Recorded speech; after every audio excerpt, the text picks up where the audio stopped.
up with the chat. Okay. Yeah. Hey everybody, we're here. We're I'm back. so glad to see everybody. We back. Morning. Hey, morning. We all got our coffee. I got mine. Yes, ma'am. Full cup. Well, I'm the odd man in the bunch. I got my tea. Hey, Tea. sweet tea's all Hey. right. Let me see. Welcome in everybody. We have beekeepers from almost everywhere. So From a Not few everywhere. Not places. everywhere. so I'm super excited. I know a lot of people want to know about beekeeping and how to start and all that stuff. So I'm gonna start with Son of One if he wants to talk about his channel or like what area you're in as far as beekeeping. Hold on a second, guys. I got a little issue going on. Uh-oh. The technical difficulty, Ed. Well, let's go to Sarah then while he tries to work on that. Yeah. Well, All right, I I'm back. I'm back. I okay. killed it. I'm gonna sit back and listen. Well, I started about studying about bees about two years before I actually started doing any beekeeping, which has been 3 seasons ago. So I've been looking at bees for 5 years, just trying to figure out what bees were, what they were doing, how they did it. Um, uh, I guess in the beginning, my concept was I was going to catch the bees by taking them out of people's houses. I lost a lot. I watched a lot of Dirt Rooster videos and Mr. Ed videos, and they make that stuff look so simple. In the first Yeah, year, they do. uh, Yeah, they do. well, I had caught a hive with a swarm trap. That was when I called my May hive. I caught it in 21 and never bought a single bee. I caught my bees, and everything in my yard is from two different swarms I caught in the first season. I had to make those two go through the winter, which was a chore. I was scared to death I was going to lose them. Never did, uh, which surprised me. And I thought I was on top of everything. Then the next season came along, uh, and then I started throwing these queen cells in the hive, and I was like, "Oh, what am I doing now?" And never ever hit this portion of knew about it, but never had hands on. So I'm struggling to keep ahead of them and get them split out, and then ended up losing a swarm. My May swarm, she swarmed off, but I had plenty. I had like 4 hives by that time, so I didn't really lose anything. I sent one swarm to the trees, so keeping up with them sometimes is you got to keep up for sure. You got to Yeah, stay in it, sure. stay on top of them. Uh, Especially during the winter, making sure you can't really go in all the time because the temperatures are too low, and you can damage whatever brood. Because in Alabama, where I'm at, and Tim himself, um, our hives will carry brood all the way through the winter because it's not always freezing cold. So they're able to brood up a little or carry some brood to keep the numbers up. Uh, but There are so many I've been words you doing it. said. I have questions on. Oh, okay, okay. I'm gonna pass it to Jags real quick, and then we're gonna go to Sarah and get online so I can let them talk about this stuff. Hello, everybody. I'm J3TS Farm. I'm just a lonely beekeeper in Georgia, You was and saying I started beekeeping. I think it was June or July of 2017, and it's been off and on. And then I started. No, let me stop. I was gardening first, but then I wanted to get bees for my garden, but I didn't realize whenever you get bees for your garden, they're not going to stay in your garden. They're going to come out and go away.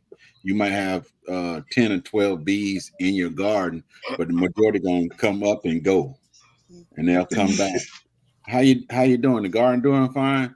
Yeah, it's okay. So they come and go, doing their job, and I've been beekeeping ever since. It's been upside, downside. It's one person doing bees in the whole family, and It's hard. I'm over here writing notes because I have so many questions already. But next we got Sarah's Happy Hives in Indiana, my neighbor. What's up, girl? Good morning, everybody. Good morning, Miss T, Ed, Jags, Tim, Hannah. I'm so happy to see your faces. Yes, I ma'am. started, well, and I can't really remember where it started because I've always had a general knowledge about honeybees and honey. So it really started 2018. I started studying. I made the dandelion jelly that tasted like honey, and then I got a beehive for Christmas and a starter package, and I found my box. My first package of bees Wow. came in this, and there's the queen. I don't have the can anymore. There was a silver can of sugar syrup in the What is hole this there. again? There's a can to feed them while they're being shipped across to where, because my first package came from Georgia. Okay. You had some good bees. Yes, they did until they got the mites. I mean, there were hundreds of thousands of mites on that first one. I Oh, cried, literally cried. From Georgia? Okay. Gotcha. Yes. And then, I mean, here I still am. And Grammy Lisa, she's working today. Tell her, have a good day. She oh. said she couldn't make it on. Oh, We'll do this again though, because there's so much to know and talk about. You can't cover it all in a half an hour, even 2 hours. Yeah. exactly. Because once we get to start talking about it, time just kind of goes somewhere else, and we lose track, and all of a sudden it's 1 o'clock in the morning. Oh wow. Hey, hold up. And last but not least, we got the couple gun lines. If you want to let us know about your channel and everything about what you know about bees. Well, good morning. We appreciate you having us on, Miss T. We do. Good morning. Well, I guess our first run in with wanting to keep honeybees, I'll try to make it short and sweet for the show, but there was a colony that was at our church house, and one of the deacons was telling us that there was some honeybees out there, and we ain't ever fooled with no honeybees before. Not seriously. And it drove on for a week or two, and talking to Hannah about it, I said, look, we got to figure out somehow to get them honeybees. Well, And we became obsessed. after that, That was the end. we ended up getting that little colony out of it, brought them on home. Then we had purchased our first nucleus of honeybees, and it was just like an addiction from there on out. We're going into our 5th season this year. Awesome. Yep. I was hesitant at first, but it's absolutely unbelievable the way you can just straight fall in love with beekeeping. It doesn't take long once you get into it.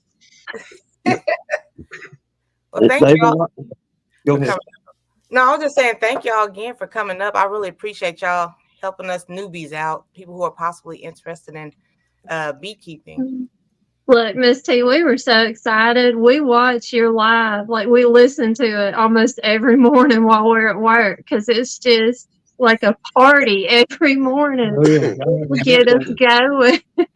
Oh, They tickle me to death, man. Some of the stuff they come up with. Hey. Leave it to Miss T. wow. I love it though. I'm serious, Miss T. We look forward to your chats in the mornings. You're making me blush. Same. It's too early Same. for we're not even 10 minutes in. We're not. You got it blushing on there. Look at it. Yeah, Yes, ma'am. okay. We've been excited though, for real. Yes, ma'am. We have a lot of people in here already. Definitely. Huh? We tried sharing it out. Hopefully, get a few more folks in here too. Well, thank you I'm- again. I'm actually streaming it on my channel right now too. Me too. Yeah, we have. Everybody. If I didn't say hi to everybody, I'm sorry. We're already at over 50 people. Again, not even 10 minutes. Wow. I know. Anybody has any type of questions about beekeeping, I know Don't Hurt the Harvest is also here in Indiana. I've had some of her honey as well. Oh, Um, I have to go check out her channel. Um, there she is right there.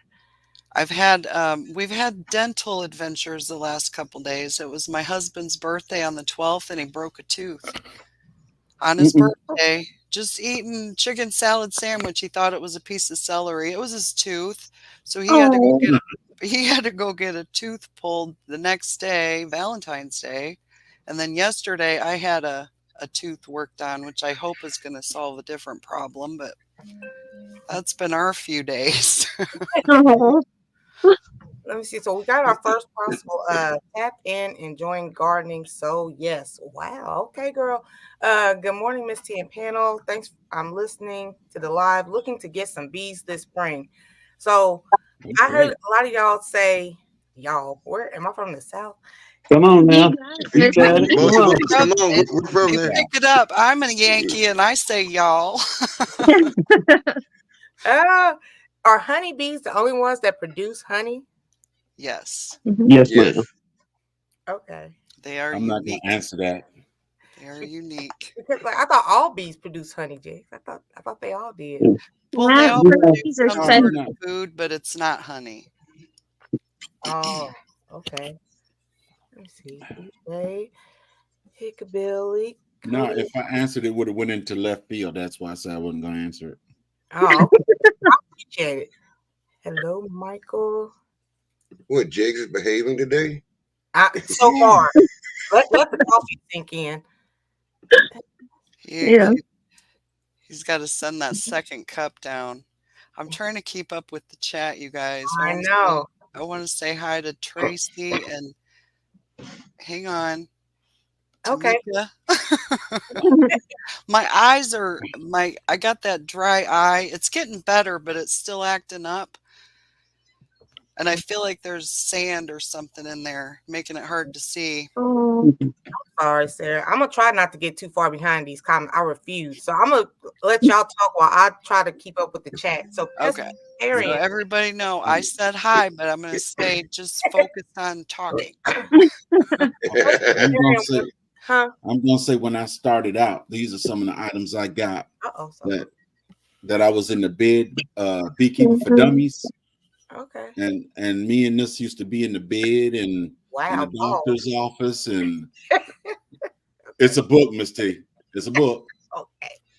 And out of all this time, I got 3 bee books, but this one I used to stay in the. I also got the Bee Bible sitting up here. That's too big to be playing. I think Sarah has that too. That's a big book.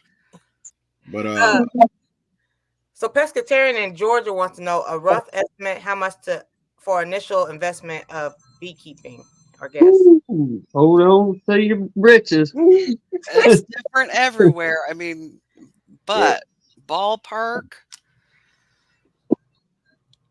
Getting started, probably. I mean, you can also About you $300 to can look at as $500, right? expensive as Yeah. you want, depending on what equipment you buy. Like Right. you can get, suits and boxes at more reasonable prices, but if you want to get into the Guardian B Apparel, you're going to spend a little bit more, kind of thing. So Okay. It's like anything else.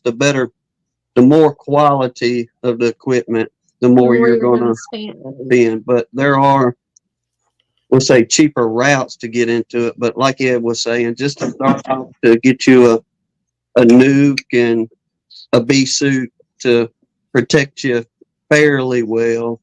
in a box. I mean, yeah, you're looking at a safe rough estimate would be $500 or so, That's about at what least around here. So make sure you want to do it before you right. Yeah, it it's is. a really good idea to find a beekeeper and just set up a date and go hang out for a little while and get a little bit of experience and see if that's something you really want to do before you invest that kind of money in it. It Well, is an investment. You can also. I started out the cheap way. I got mine from Amazon, where I got 2 boxes, frames. I got everything I need. plus I got some of the equipment too. I got almost everything I need, and I spent a little like 300 something bucks. But this is also back then they weren't trying to gouge everybody then. But Seriously. it was like 300 bucks. I got the basics. Mm-hmm. I got the frames. I got some of the tools and everything. Mm-hmm. And that was the beginning. But then when I went and got the bees, I think my bees were actually, when I first got bees, I think they were like 105 bucks, something like that. Mm-hmm. And that's how I began right there. Okay. Yeah. I want to apologize to y'all in advance. I'm about to start throwing out some questions because, yeah. Throw out the questions. So, where can I purchase a beginner bee box? Jake said Amazon. Anybody else? And hello to my cousin in real life, Elton. Oh. Hey, Elton. Elton. Look, Miss T, looking at Amazon right now. Say anybody wanting to start out into beekeeping, you could get a 10 frame deep box, as they call it. It's just a little bit bigger box. Mm-hmm. Pretty well all your supplies, a smoker, hive tools, a little brush for about $150. That's on the cheap end. But that's not. Frames. What are the frames? I'm sorry. So do you have a frame there? Hang on. Steve got one. There we go. I came prepared today. He was. Well, I and didn't this even think is an about it. interesting one. Okay, and I'm gonna read this next one. What do you have to do first to buy? Do you buy the bees or the boxes first? Okay. The boxes. I'd buy the boxes first. Buy the boxes first. This is the frame that goes in the box. Okay, and Gunline This said is they a have- medium. This would be a honey frame, but I didn't have a deep frame. So they made it for you. They fixed it for you, Sarah. They sure did. I had to do well. It was that or leave it blank. So they built Right. off this bottom here. Okay. But this is the frame that you use in a medium box, and the deep ones are about this size to the Yeah. bottom. So I was gonna say, a deep frame is roughly from the top to the end of that cone down there. A nucleus colony holds 5 of these. Mhm. Nucleus. Yeah. I see Bob and Lee and David. Yeah, Okay. Bob said he had to work this morning too. Yeah. So you get the boxes first, and then Yeah, you want wanted to know also, do you order the bees online? there are lots of places. Find a You local can skin beekeeper. you can do what I call skin flinting, and set up a trap in the woods, bait it, and catch your own in the woods. It's not always 100%, but it can be successful. But 9 times out of 10, if you're a beginner, just buy your bees. Just buy your bees. Yeah. And I think starting from a package of bees should everybody try it at least once, because it helped me learn a lot how they grow, because they don't just, it's not an instantaneous thing. It's not, they continue, Not overnight. Right. They continue to do it in the box. And Mhm. when you put them in there with the swarm or from the package, you have to leave them completely alone for a week. Put them in, close them up, walk away, leave them alone. Right. Okay. So they adjust to their smells and their because they think they're in a tree. They don't care that they're in a box. But once they're in that box, it's up to us to make sure they stay healthy.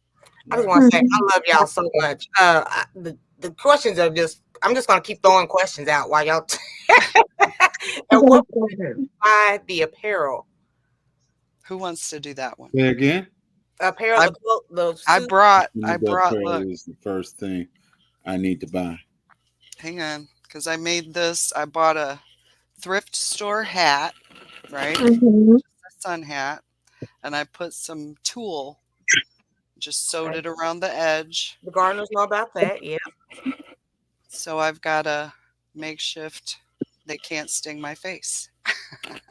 And see, that's something like we started with, Sarah. We just bought the old fisherman's hat with a brim like that, and That's we cool. got a mosquito net. Actually, it's made for turkey hunting, but it worked perfectly for a veil, just like what you made, and it was a whole lot cheaper than ordering something. Yeah. So, My granddaughter, she wears that and she says, I've got a blue dress.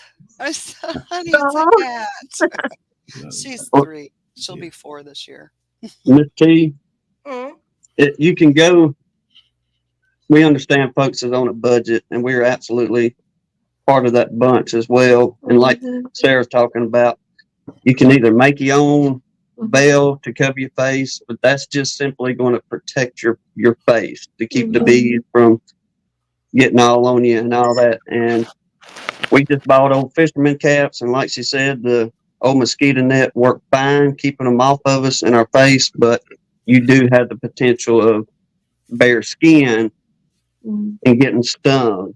Now, if you're worried about getting stung or trying Don't to hurt prevent with the that, harvest that I don't want to get stung at all. This is the way you need to go then. yes, ma'am. Get some good quality Yes. beekeeping apparel here.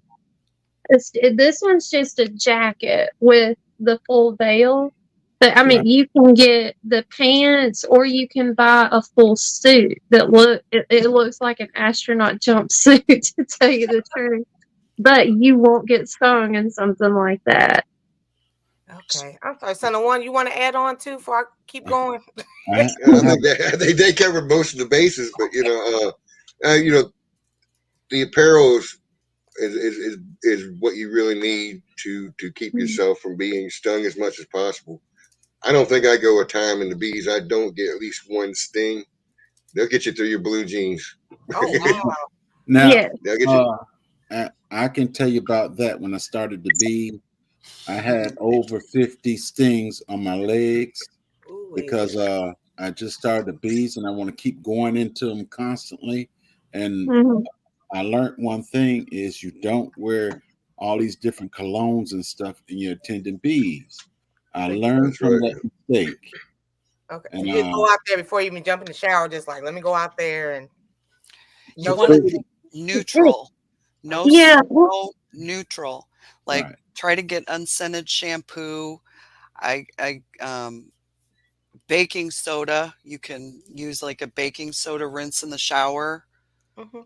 Now, see, Um, I never even went that far, kind of thing. Like, I mean, don't spray perfume or cologne and then walk out there, because they right. will be all over you. But They got I to see mean, what it's.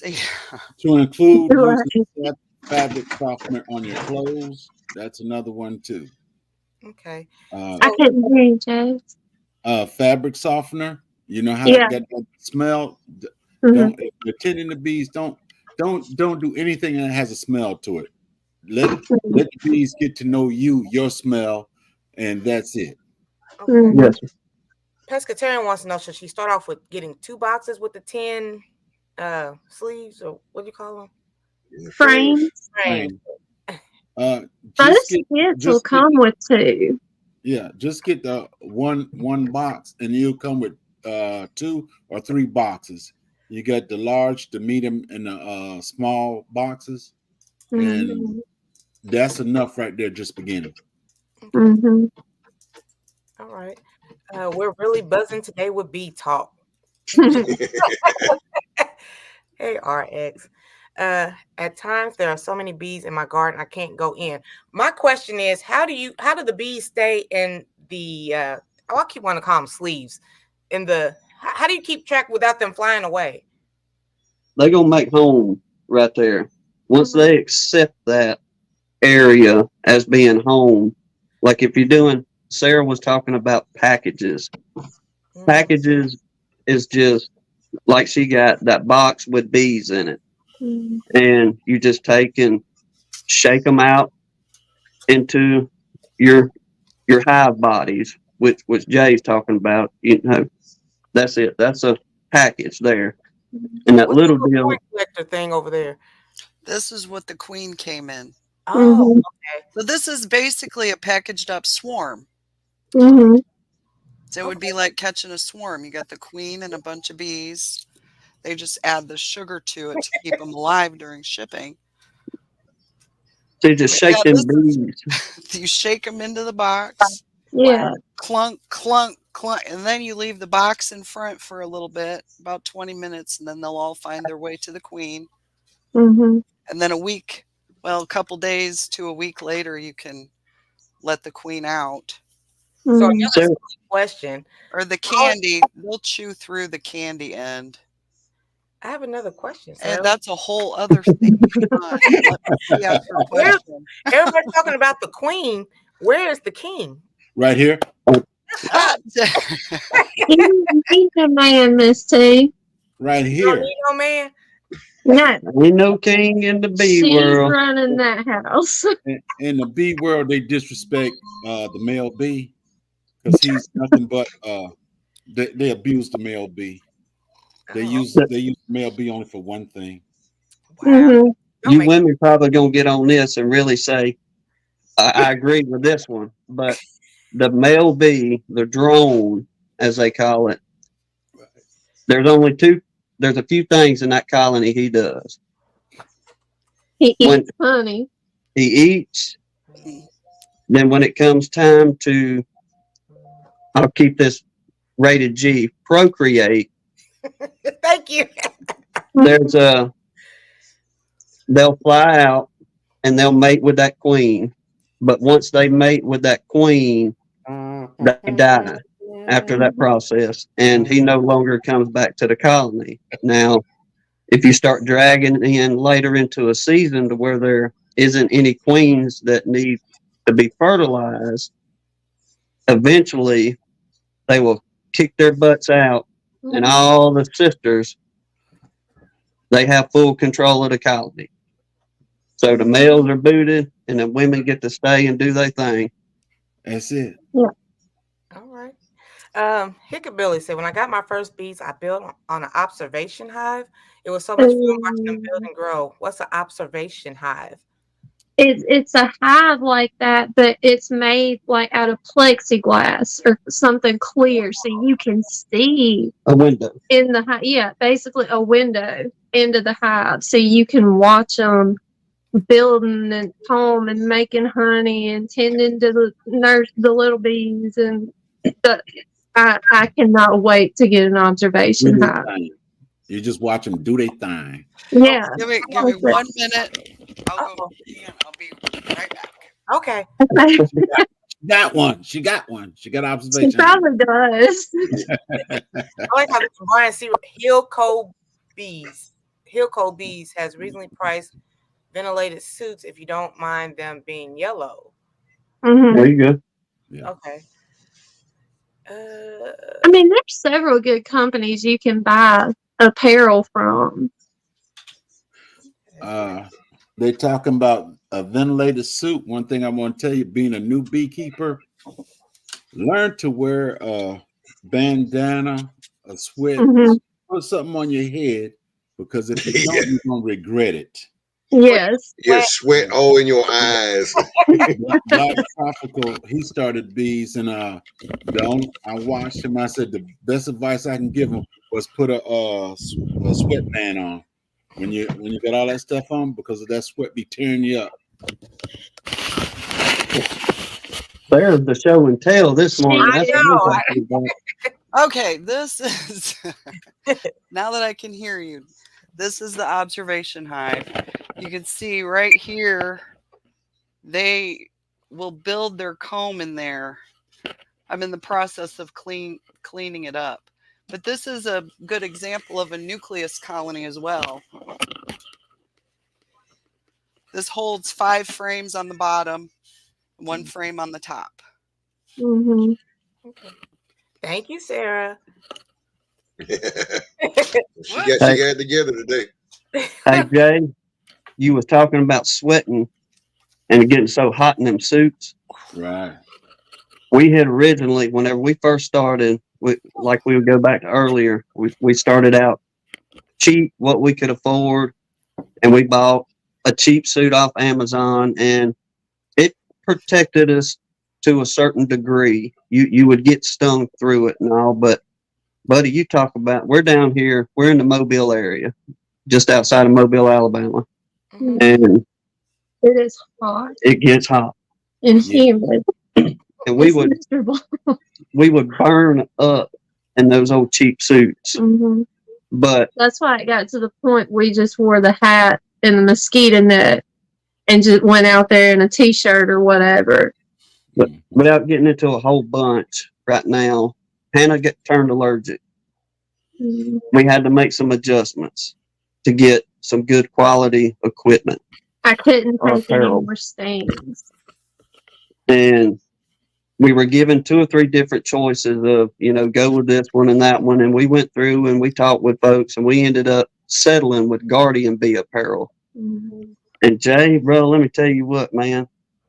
You talk about something that breathes and is cool. Mhm. It ain't nowhere near them old cheap suits that don't breathe. I was worried because it's a triple layer suit, which I had to have something like that to ensure I didn't get stung again.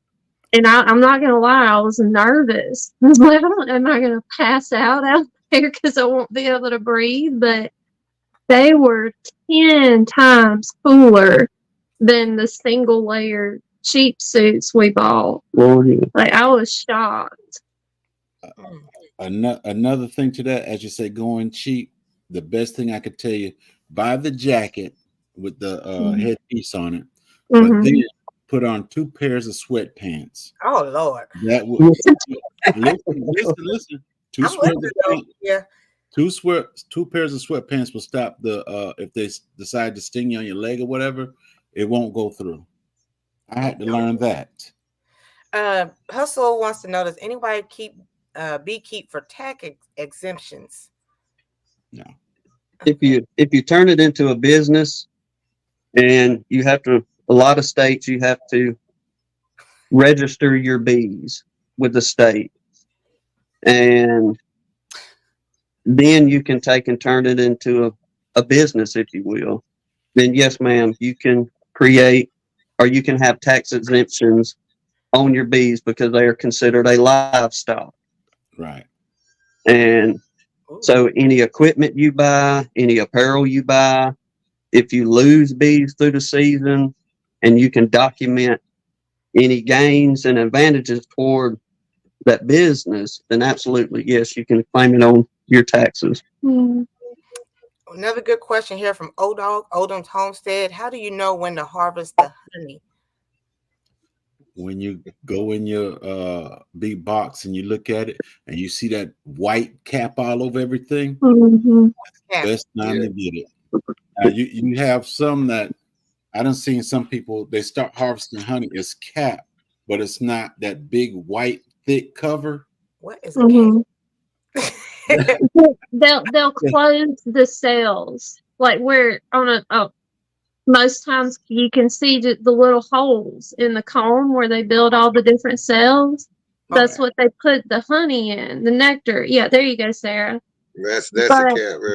That's yeah, cap. when they close Okay. it off, like put a lid on it, basically, Right. I want to say I That's what- appreciate my that's when neighbor. it's ready. It's not David kind of cap, but this Yeah. is a cap that the bees put on. It's a wax cap. Yeah. There you go, O-Dog and everybody. Thank you, neighbor. Well, And another thing is don't rush. Stop. It's the same thing with gardening. When you start your garden, you want to rush your garden. Don't try to rush the bees because there's Mhm. honey in there and you ready to harvest honey, but there's nothing capped. And if you take and shake that frame and the honey will start oozing out, whatever, the honey is, Mhm. but you have some beekeepers that want to hurry up and get it because they see it. Yeah. But you may have different, like for us way down here in the South, we could probably harvest honey on our normal good years, if you will. We could probably have 2, maybe 3 good harvests. That's from the beginning of spring until around mid-July. Mhm. Now, in the northern part, Sarah folks up in the northern country, they may only be able to harvest honey one good time because of the way the season is just a little bit shorter versus what we have down here, like a subtropic climate. Okay, gotcha. Not at the end of the season, Sunshine. They put the men out whenever they ready. That's it. Hey, wellness. I refuse to get behind. I refuse. Let me see. One good thing I should mention about the cost of equipment, and y'all know Lee likes to say buy once, cry once. Bob says it too over there with his Beekenomics. He drives me crazy with that Beekenomics. Oh my God. Bordeaux is saying she will mate with a few drones. So drones are the males. That's what they're called. Drones are Mhm. the males. And I do know you're in here, Bob. Now, see, when I started beekeeping, I want to do it so bad. I went and bought up a whole bunch of stuff. Do I make queen cells or not? Nope. But I got the little things for the bee to put the queens in. I bought up a whole bunch of stuff because I said I'm doing it. And I say about 1/3 of the stuff I bought, I never even used. Oh wow. Well, like Jay said, just keep it. If you're thinking about getting into it and you've never gotten into bees, just absolutely keep it simple as you can. Just get some boxes, get you a nuke or a package from a local beekeeper if you can, and build off of that, because it's not put some bees in a box and I'm going to get some honey. There's Right. actually work involved in it. There's a lot involved. But since Sarah brought up Lee, he does make a really good point, though, for beginners. You don't have to, but it would kind of help you out if you got 2 hives to start with, because you'll compare them. Because like Lee said, if you have one and you're brand new, you don't really know what to look for, kind of thing, and you can think, oh, they're rocking, they're doing awesome. But if you have another one that's actually doing good and how they're supposed to, then you have kind of a comparison to say, oh, maybe something is wrong in this colony. Maybe they're getting mites or they're getting beetles or whatever. So if you do only get one, then maybe at least try to reach out to another beekeeper in your area that can kind of help you spot the signs that things are not so well in the colony. So that can really be a good tool to kind of help you gain that experience and learning what to look for in them. Yeah. So I feel like Lee makes a really good point talking about that all the time. Try to find out if you have a bee association in your area. That's what I was going to say. Yeah. Where do you find a beekeeper in your area? And then Don't Hurt the Harvest said the observation hive will be good for knowing when to get the royal jelly. I'm sorry, Jace. What were you saying? Find out if you got a bee association in your area and join it. Like And, in Indiana, we have the Beekeepers of Indiana, and there's a whole network of meetings throughout the state. So, in fact, I was just at my Brown County meeting, and I told all my beekeeping friends there, come see us on YouTube. Hold on, let me read this real quick because I got a question already. Bordeaux says, here's a tip. It will take a drone about 15-20 days before he flies away from his hive. A virgin queen, a queen could be a virgin, will fly out as a virgin. These are so she don't mate with her brothers. Wow. They fly well away from the colony when they go do their business. They do not go to the bathroom in the hive. There is no mating in the hive. Hold on, bees pee? Yeah, they pee. Well, they poop. They have to go out. Like it's normal. If they do it in the hive, something's wrong. I've never seen bee urine. Miss T, Yeah. bees use the restroom too. Okay. Mhm. But not Okay. inside when they start doing it inside the colony, there's something wrong. Right. Yeah. Okay. So that's one good way to know when something's not right. But yeah, they'll come out on sunny days, do their cleansing flights, go out, poop, come back in. Interesting. Okay. Yeah. I'm gonna Google that. I want to see that.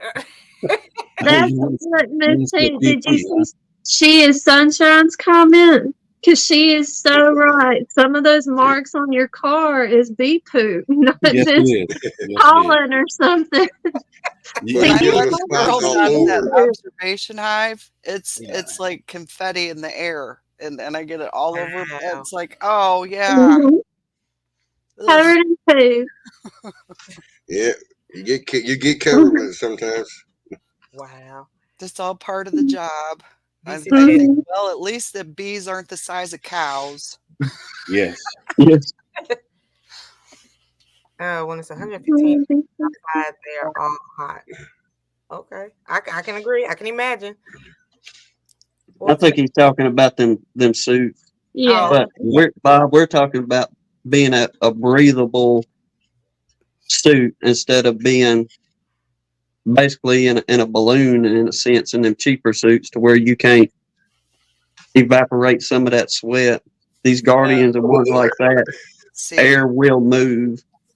I've got this as my Nobody original one, knew these too. and there's a lot of fabric on it where it can't breathe. This one gets hot, Yeah. Yeah. and I think I might even just retire it because it got cut. Not retire it. Spend more time repairing it. But here's an example of the bee poo. Oh, can somebody please give She is Sunshine the names of the suits to look for? Okay. Oh, I thought I put it in there, Miss T. The one we've got is Guardian B Apparel. Yeah. It's Right. all Starting the breathable stuff. There's another one, the Foxhound Bee Company too. You might Yeah. want to check. Foxhound Bee Company. Because when the air goes through that part, I'm like, whew. Yes. Oh, you can tell a huge difference. Yeah. Even on those 115-degree days, you can tell a major difference. He said just put on the fat jeans. In the DC. Guardian Bee. Thank you. Yeah, I thought I put it in there. The register bees. Sorry. In some places you How do do. you do that? Usually your state will have a website. Like Yeah, we that's what went through the agricultural. Yeah, the state of Alabama Agricultural Department. Yeah. And you have like on ours it's 1 through 9. It's about what is it, Ed? $5. $5. Yeah, I think it's 10 for more up to 20. And all it is, you just registering the fact you have certain bees in case they want to come out and inspect to see. You know, they check for diseases and stuff, and so when they come out to inspect your hives and stuff, you know, at least they know where to look and the locations of your hives, so they can check for any kind of pathogens or diseases they could have. Right. Yeah. Well, like a cool thing about that, about registering them, is at least in Alabama, honeybees are on the protected species list. So, Yes. like, they really try to keep up with them. But if something happens to your colonies, like if we get a hurricane, God forbid, come through and, knock over a colony and kill our bees or something, the state will actually replace our colonies if they're registered with them and won't cost us anything for it. So there are some benefits to that. And like there's even a program through our state where they will come to your yard or your bee yard, wherever you keep them, and they'll kind of like go through what all kind of plant species and different trees and food sources you have, and they'll give you suggestions on things to plant, things to get rid of, things that'll help your bees. So I mean there's a whole lot on the education side as far as getting involved with your state programs like that? We can get grants through the pollinators program through each county, which Mobile County would have a pollinator program every year. And like she's saying, they'll come out and do that, observe your land, but they're trying to push more of planting the native species versus invasive species of different types of plants, which produce wonderful honey crops, but they choke out our native species. Okay. I got about 3 or 4 questions in a row. But first, Billy, so I love y'all, but I'm gonna throw all these at you at once. Okay, my hive was in the living room entrance to the outside. I woke up, bees buzzing around the house. Husband was freaking out, scooping bees, tossing out side in a t-shirt and underwear, no stings. Good for you. Said the cappings, what Sarah showed us, they get darker as the bees run over it over time. Do you think it's worth the tax exemption when you can't lift the supers off anymore to do? That's when you go to a Langston hive, those long hive. Long hive, yeah.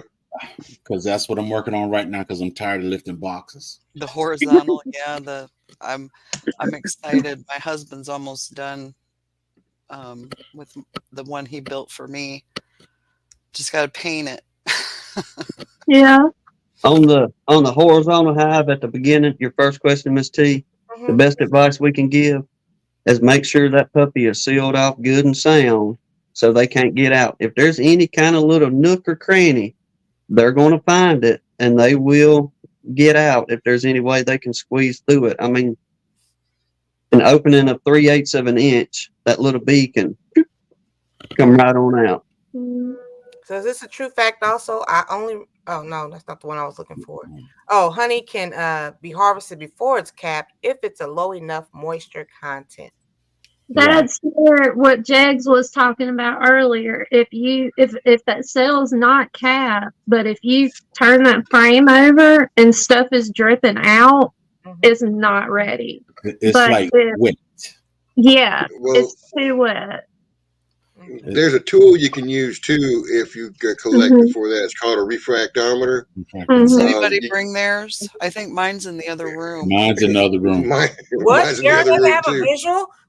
Hang on, I'll be right back. Okay. Yeah, the refractometer tells you the moisture content. Right. It has to be a certain temperature or just moisture content. Well, yeah, the moisture in it. 'Cause the bees, like when they cap it or whatever, it's as dry as they need it to be and it's ready. But like Jags was saying, if it falls out of that frame when you tip it, it's way too wet. There's too much moisture in it, and it's not even honey yet. It'll ferment on you. Yeah. Yeah, it'll ferment if it's too moist.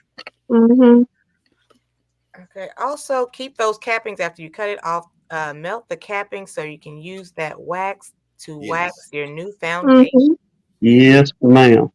Because wax and comb in the bee world is gold. Appreciate you, Boo Bro. Sorry, Sarah, I was reading the comments. Show that again, please. This is a refractor. I'll be right back, guys. Hold on a second. Okay. Okay. I don't know if I could show you how it works through the. I don't think it'll go. I don't think we'll be able to see it that quick. Well, you put the honey here. Okay. This is a screen. You want to cover the whole screen with your little sample of honey. Okay. And then you look through it at a bright light, and there's a little graph in there, and it'll measure the moisture content of the honey. Okay. Thank you so much for all the visuals. And what is it? I'm trying to think. 18% is if it's at 18, you're good to go. Even 19 sometimes. So 18, 19 is where you want to be at? But if it's higher, I try to keep it 17.3. That's even better. Yeah. And so it's going to depend on your location. It does. Everything about beekeeping is regional and depends on your location. Gunline, how are you this morning? Indiana. Oh, okay. I was gonna say, Now And you Miss T, can to back it, if to you don't back have up to one of those. the, Go ahead, Ian. we got to do it. All right. I'll just say to back up to the cappings comment that was made. Mm-hmm. This, try to get it to come in. Oh, sorry. Let me. This is some wax from wax cappings. Oh, mhm. wow. Now, what do you do Um, with that? Now, should I go in and get that big block I got? what we do is melt that. You melt that down, and we could use it to recoat the foundations you buy, and they're always covered with wax that well. I got one too. Sarah, I bet you. Oh, there's Sarah. Oh, Hers Jen. is cleaner. Yes. I seen somebody went black. There we go. I ran this through an old nylon sock. I can't wear those socks anymore. I bet you Jags went to go get his big block. That's a pretty block of wax there, It's Sarah. so special product. I mean, it smells wonderful. And she is Sunshine said you can make skincare products with it. I'm Mhm. still trying to get my recipe right, but yeah, you can. It's good. There's so much you can do. So much. Soil Sisters in New York, and she also has bees. She gave me some of her honey. I've been sampling a lot of honey. Mm. That's good. Good. Quick question. I know you guys are in the South, but what would be a good suggestion for overwintering in Wintering. colder climate? There we go. Sorry, Soil Sisters. One for Sarah. Hey, soil sister. A lot of people they'll wrap their colonies with tar paper. I put Mhm. quilt boxes on mine. I had a mild enough winter. I didn't wrap anybody. But a lot of people they do the insulation and it's just a personal preference, I guess. Right. Hmm. But I do the quilt boxes to absorb moisture Mhm. because they create moisture in that colony when they're warming it up and it's cold outside. It's like being in a warm the windows fog up. It does that inside the colony. To make sure the ventilation is good and they have something to absorb. And that sugar brick helps too. Okay. Um, Jags, did you go get your wax? You want to do a little show and tell? I thought that's where you went.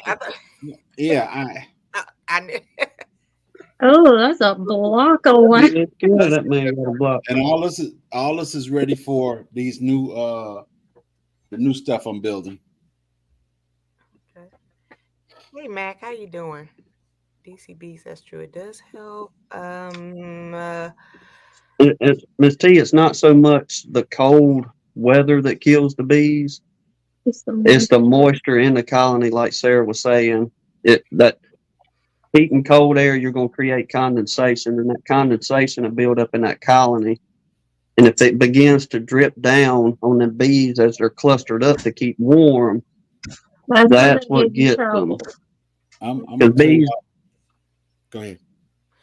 honeybees, they'll go into like a mini state of hibernation, if you will, whenever it gets that cold. Their bodies and all that is shut down. They'll huddle up with one another to keep warm, but it is the condensation that you want to try to keep out of your colonies. Thank you. So I'm Brian, going to tell y'all a little trick that I use. okay. I put condensation bags in the hive to control that moisture. Okay. Is Brian saying that the queen only lives up to 5 years and only mates once? Is that what Brian is saying? Mhm. Yes, ma'am. Correct. And I'm the main channel. I'm sorry, David Lewis family. I know it can be a little confusing. Miss T with the T right here. Hi. Everybody shared the stream though. yeah, we all shared it out because we're so excited about being on Miss T with the T. I know. And then Hickabilly said, yes, everybody goes to the potty. Everybody. Everybody. I'm still going to find a YouTube video about a bee pooping. There are tons, actually. Uh-huh. You can find anything on YouTube, Miss T. On that bee. Okay. OCD's over here like BP. I know. Well, actually, they don't pee; they just poo. Okay. Huh. From what I read, I may be wrong, but I read somewhere it's just poo. kind of like a lizard is just, well, never mind. I know, right, pescatarian? I'm like, I had no idea bees poop. Who knew? They don't do it like we do. We're completely different. Humans and bees aren't the same. We just Yeah. like a lot of the same things. I think a fourth of the audience who are not beekeepers already is like, what? I don't know what these people are talking about. Yeah. Might as well be speaking in another language. DC's got a point there. Another thing about the being bold. bees is don't get mixed up with bees and wasps. I was up by my house. There was a bunch of wasps, and I thought there were some bees because they looked like bees. The only problem was they were going into the ground.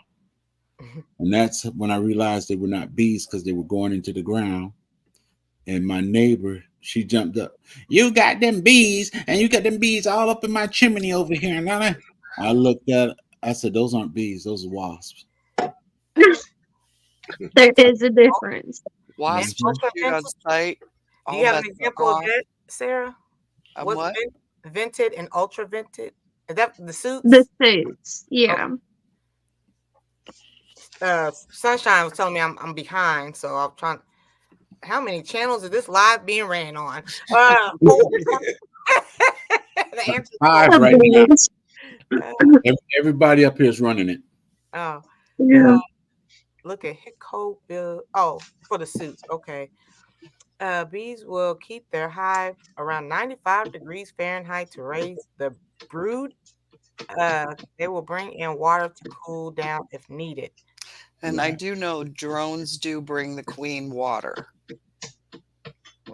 That's another. I mean, drones aren't completely useless. We're talking about bees and everything, but my heart is kind of saddened because I don't have any bees. My bees froze out. Oh no!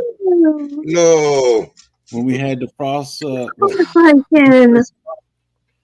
it got so cold that my bees, they said bye-bye. We don't like it no more. So, there was a big ball and everything, and now roaches got my hives over. Oh. Yeah, I can't stand roaches pine trees around here. So. Oh, you said roaches? Yeah, roaches like the big ones. Houses. Look, them old big palmetto roaches. No, we call them palmetto roaches. These are the small. I have the small ones because I got a bunch of pine trees. That's why I cut all the German trees around my house, because if you got pine trees, you're gonna have roaches.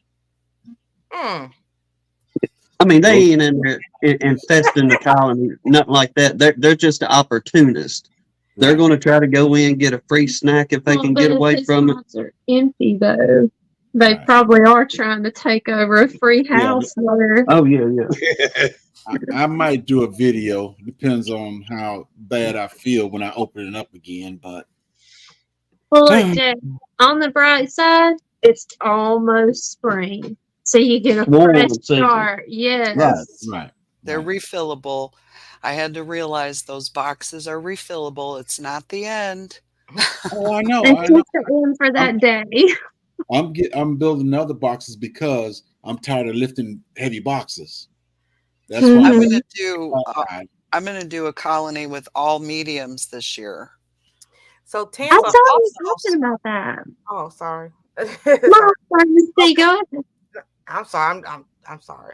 Tampa, also in Indiana, said, "How would you go about getting bees if you want to start beekeeping?" Okay, she must have came later on. Can we do a recap of that? Yeah. In Indiana. Yeah, she's here. Go to Bastion. There's a place called Bastion's Bees in Knightstown, Indiana. That's a good place to start in Indiana. Okay. Tampa, hold off because I know you want to come down to Georgia. That's when you do it.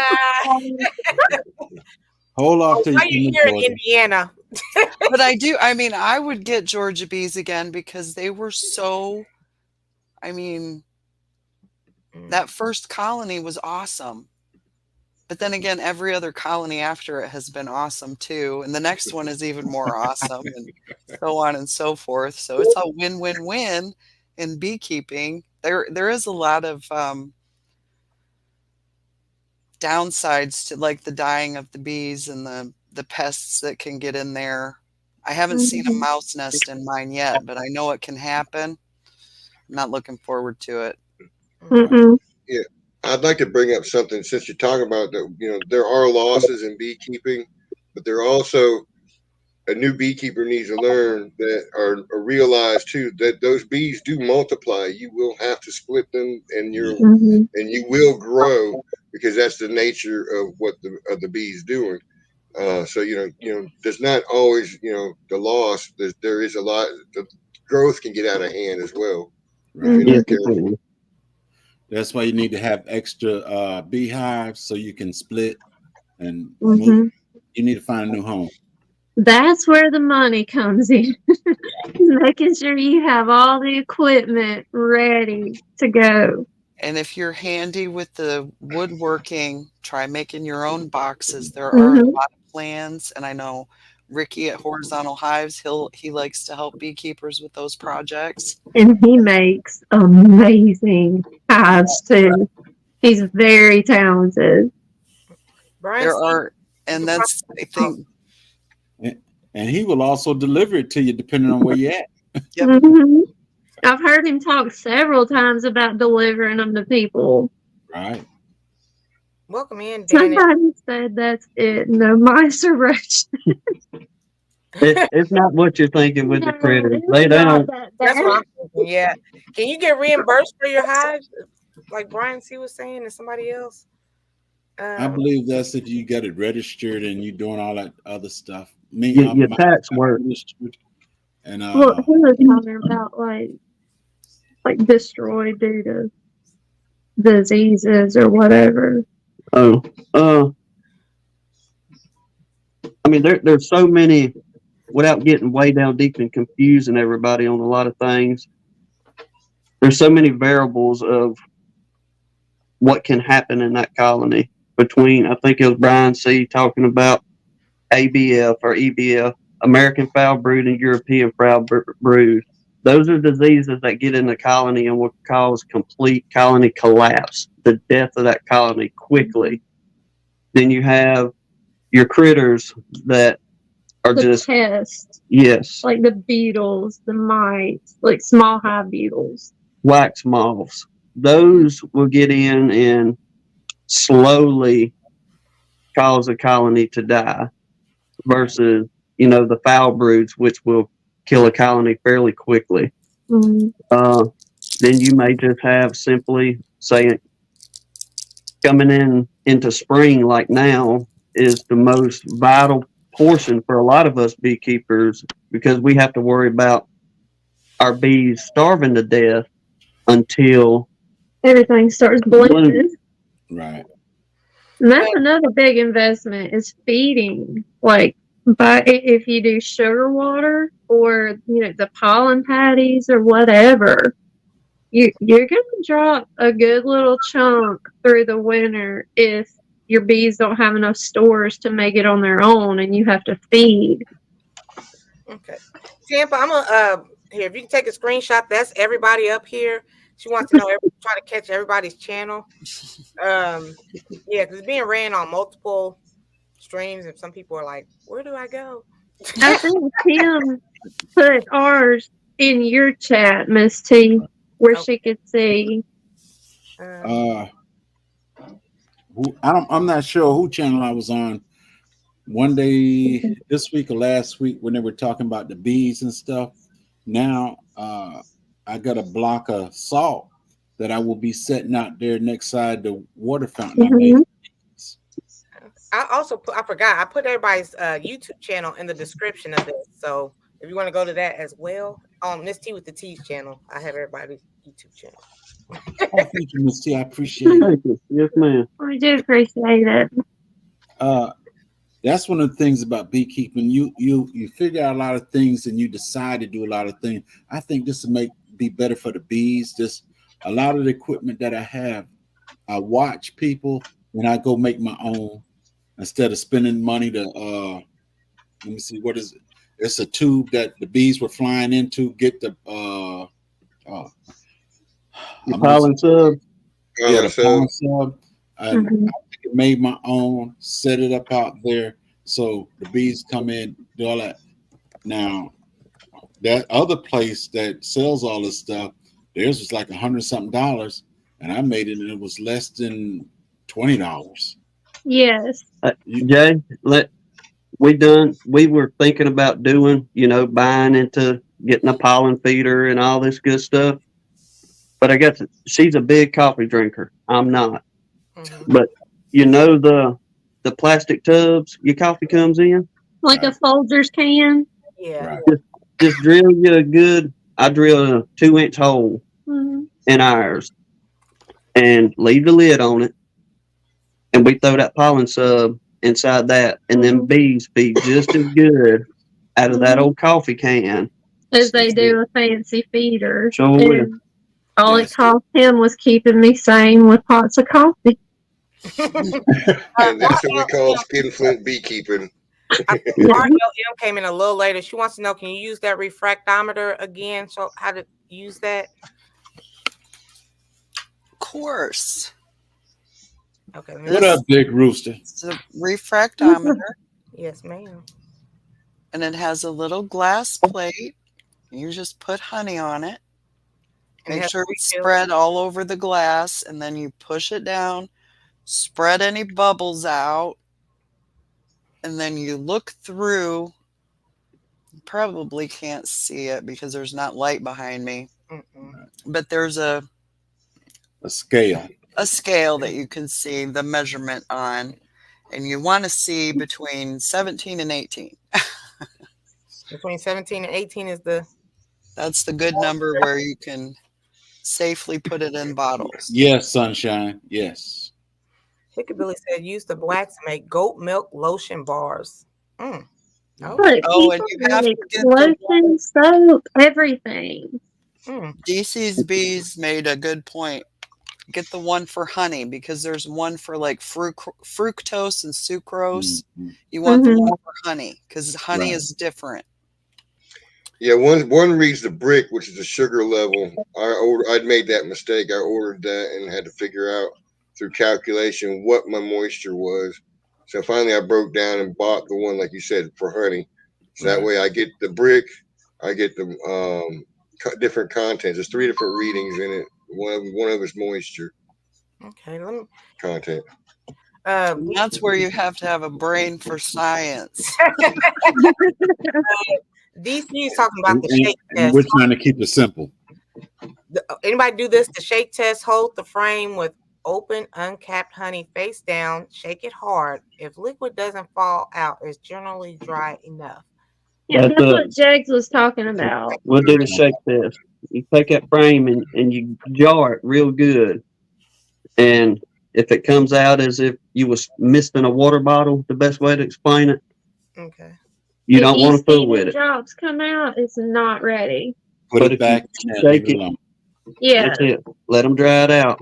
Come back in a week or two. You can pull that frame again if they haven't quite, because sometimes they may not cap it all the way off, but that honey be ready to go.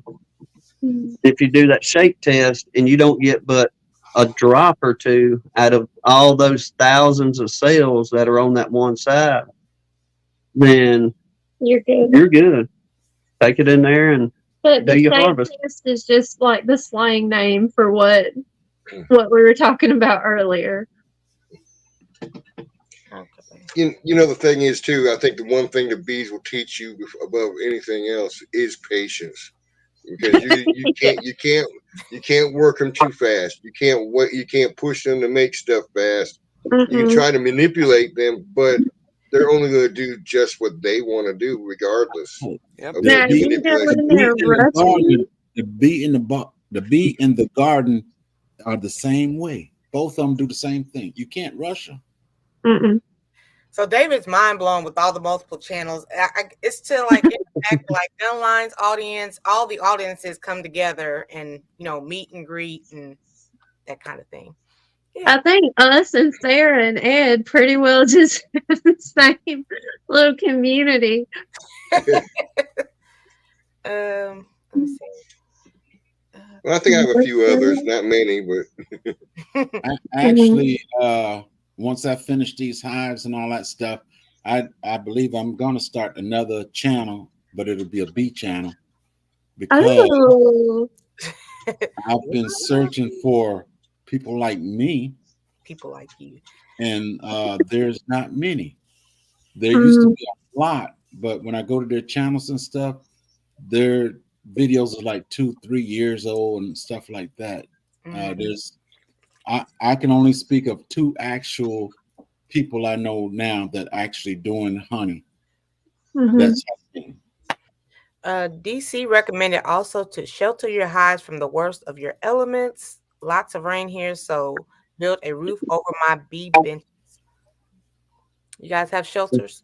Yeah, check out DC's. He's He's got Yeah. condos. He don't got shelters. Yes, it's just That's it. brilliant.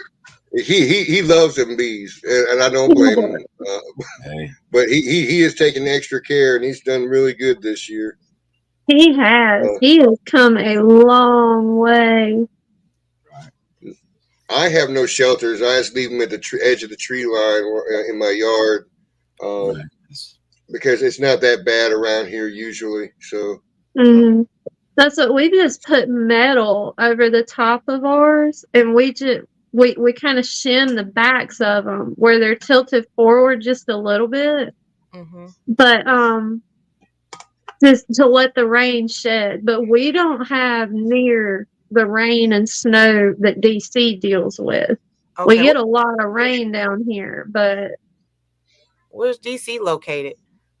in Washington. Washington State. Washington State. Oh. Yep. Mhm. And does anybody have an insulated hive? No, No.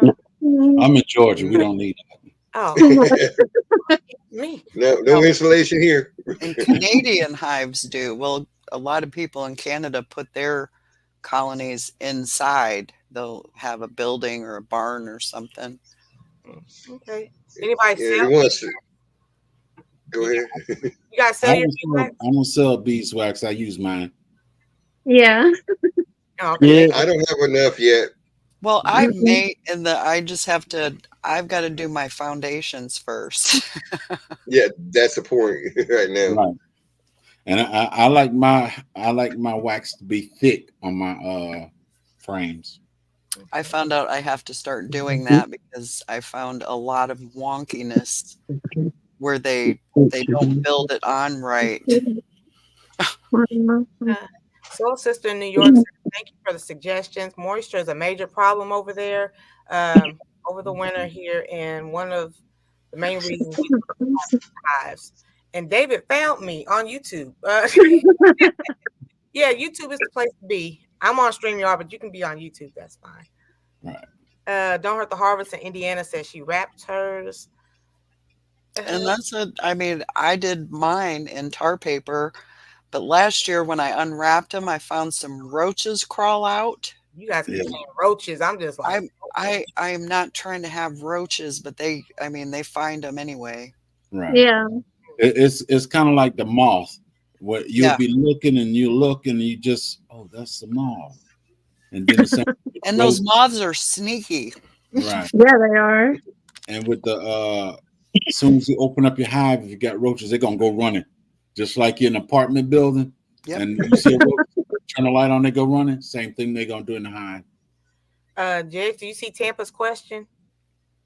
No, what was your question? Please repeat. Please. I'm sorry. It's like 60, 70 people. And we're trying. The The chat's chat going is off like flowing. popcorn. I'm just kind of glancing down. It's going way too fast. I can't keep up with it. Well, and I'm Oh, trying to see if it's a mix of pee and poop. Oh, thank you, David, because I will be Googling that on YouTube somewhere. I want to see this experience. Yeah. They're kind of like chickens. They just expel everything in one way. And that's there's it. like lizards and birds, and Mhm.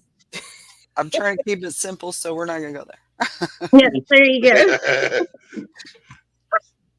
I do want to say, and I just noticed my note here.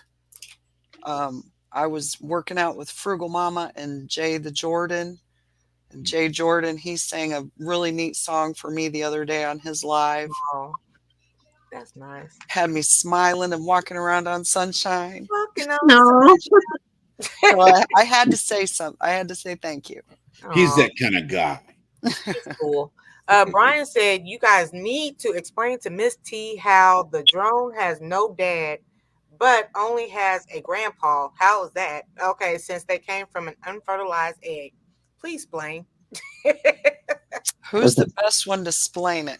Not I. when You ain't got no that daddy, but queen you got a grandpa. when that queen bee, whenever she goes out and she's mated, all right, with those drones, when she's let's back up a little bit. When she's a virgin queen, she is not fertilized. So meaning that she cannot lay any worker bees.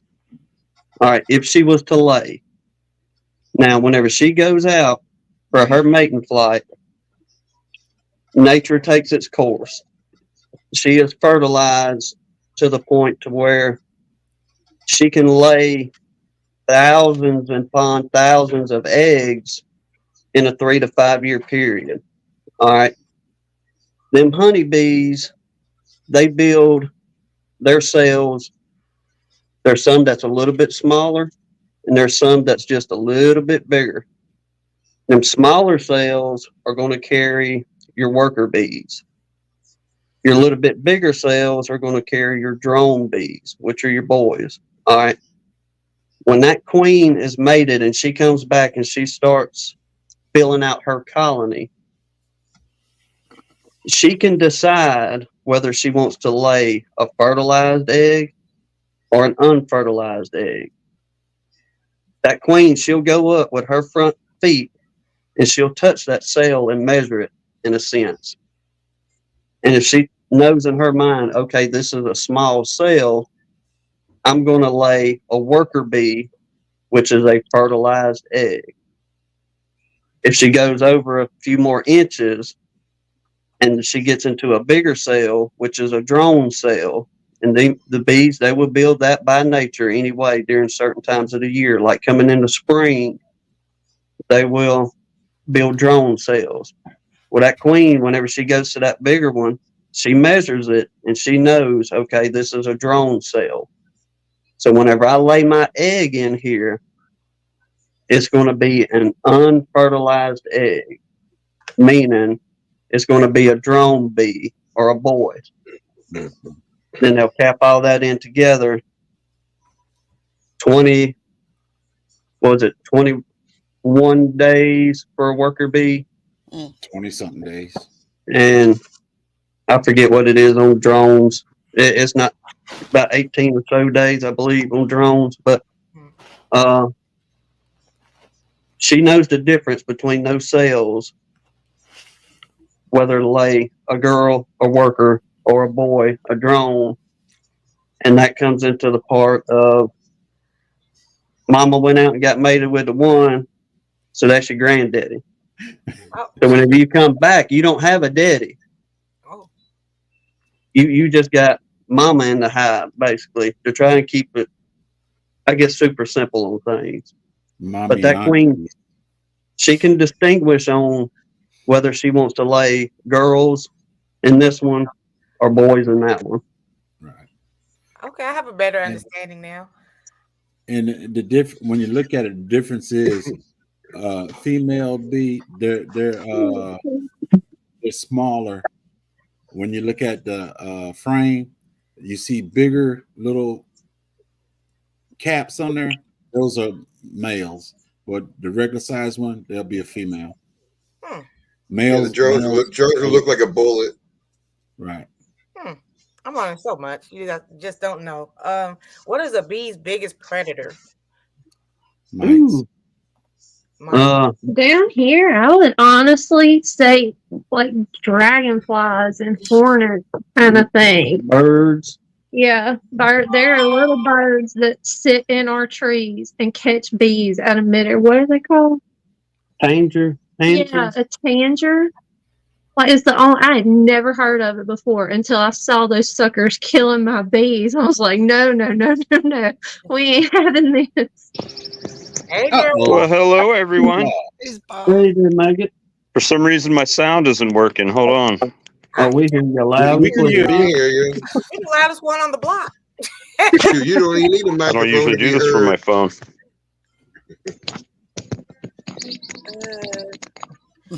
A lot of folks hives this year, K3. We lost 2 hives this winter, says soil system. Oh, Um, I hate losing them. But I mean, that's just the nature of beekeeping as well. You're gonna lose colonies Mm-hmm. just due through just winter Mm-hmm. without worrying about, Can you hear me now? other Right. ways. We can Oh, hear we've you. been hearing you, Bob. That's why it's best to have more than one or two, because Yeah. you can separate from another one. Yeah. Walker? The biggest question about that, about losing the hives, though, too, did you learn something in that process Yeah. That that you might do something different, or you did something wrong, or maybe you missed something? I mean, who knows? But you just got to learn, look back at it, reflect, and don't beat yourself up. And that colony that is, it gives you a chance to really get up close and look at how they had things in there. If you see any signs of disease, that kind of thing. I Poison. made a habit of doing a mite wash on my dead ones, and my last count was 30 in the 30 out of 300 bee, 30 mites out of 300 bees. It was too many, but I don't know how many were dead from the oxalic acid and how many were still alive on the bees when they died, because they're all dead. And too, I mean, like Tim was saying, we've even lost a couple colonies because all around us, like we're in the woods, but all around us is farmland, like big fields where they do, cotton or peanuts or whatever. And the farmers, I mean, they have to, you can't fault them for it, but they will use pesticides on their crops. And our bees, we've actually lost 2 colonies to the bees getting in the poison in the pesticide and bring it back, and it wipes them out. Right. So I mean, there's so many variables with it. Or it could be just people not knowing, and this is all too often nowadays, kill the weeds in the yard. And a lot of people don't realize a lot of those so-called weeds, those honeybees depend on that. Yeah. Like the little dandelions that pop up this time of the year. Well, folks, they'll shoot it with a little poison to kill that dandelion, so they'll have that pretty lush green yard out there. Well, when that bee comes in contact, it may not kill them immediately. And they're going to bring it back to the hive. Look at all that honey. Anne-Marie wants to welcome back, Walker. Thank you. Her honey is roach free. Yeah. Is Max saying that he has 37 hives? Look at all that honey from Walker. Yeah, this is my honey warming cabinet here. It's an old refrigerator. Wow. So I just have Sell a your honey? thermostat. Ma'am? Do you sell your honey also? I don't have it online. I had some on Etsy, but primarily I just have people that drive up to my house and pick it up. Oh. And then I've got my creamed honeys over here. Oh wow! How many refrigerators do you got now? That's it. Just Okay. the 2. One for cooling, one for warming. Okay. And then I'm trying to do this where I can look at it too, but that's some of my honey boxes in the building here. Oh, okay. And extra equipment and more boxes, extractor, Oh, wow. uncapper over there. So We're trying to keep it simple, Bob. We're trying to keep it simple for folks. I'm gonna have to be like Bob and get me a honey house. y'all was doing show and tell. Actually, what this was a screened porch that I just enclosed, so it's still a work in progress. But y'all are talking about bees and everything, and it's a nice day out. We can look at some bees if y'all want to. There we go. Thanks, And Bob. Bob's looking to get stung. It's That's alive. what it says. Yeah. Y'all No one better here. shut down. I get stung every live. Stay here. Hickabilly, he's not cooling his honey. That's some cream honey that he has. That would be cool, but the regular honey is not cooled. Now, a lot of folks keep their honeys in a warmer to keep it from crystallizing. Yes. As long as it stays at that certain Yes, temperature, it's good time to it's take that. chilled, it'll crystallize. Right. Bob, And, everybody's saying it's sting time. hey, that's what we do. So I've already got a swarm trap up here. I call it an insurance colony in case one of my colonies decide to swarm. And there's bees going in and out of it right now, checking it out. I'm sorry. My dad called. I'm here now. That's my insurance hive right there. Just a swarm trap up in the tree in case one of my colonies decide they want to swarm. And I'm going to use that idea. And someone was asking about insulated hives, right? Mm-hmm. And I've got 2 of them. Well, actually, I've got more, but these this is a licensed hive that actually died out, and they're cleaning the honey out of it.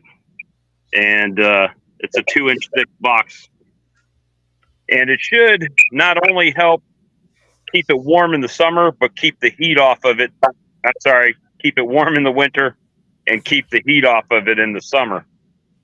Make it easier for them to do. And last year was my first year using this type of colony, and they really did well in it. And that colony over there is doing real good. I did have a question. So Max, I believe he's saying he got 37 hives. How many hives do you guys have here on the panel? I have 20. I have 4. 4. Oh wow, 37. I have 10. Well, actually 12. I call it 10 right now because don't have queens returned in 2 boxes yet. Mm.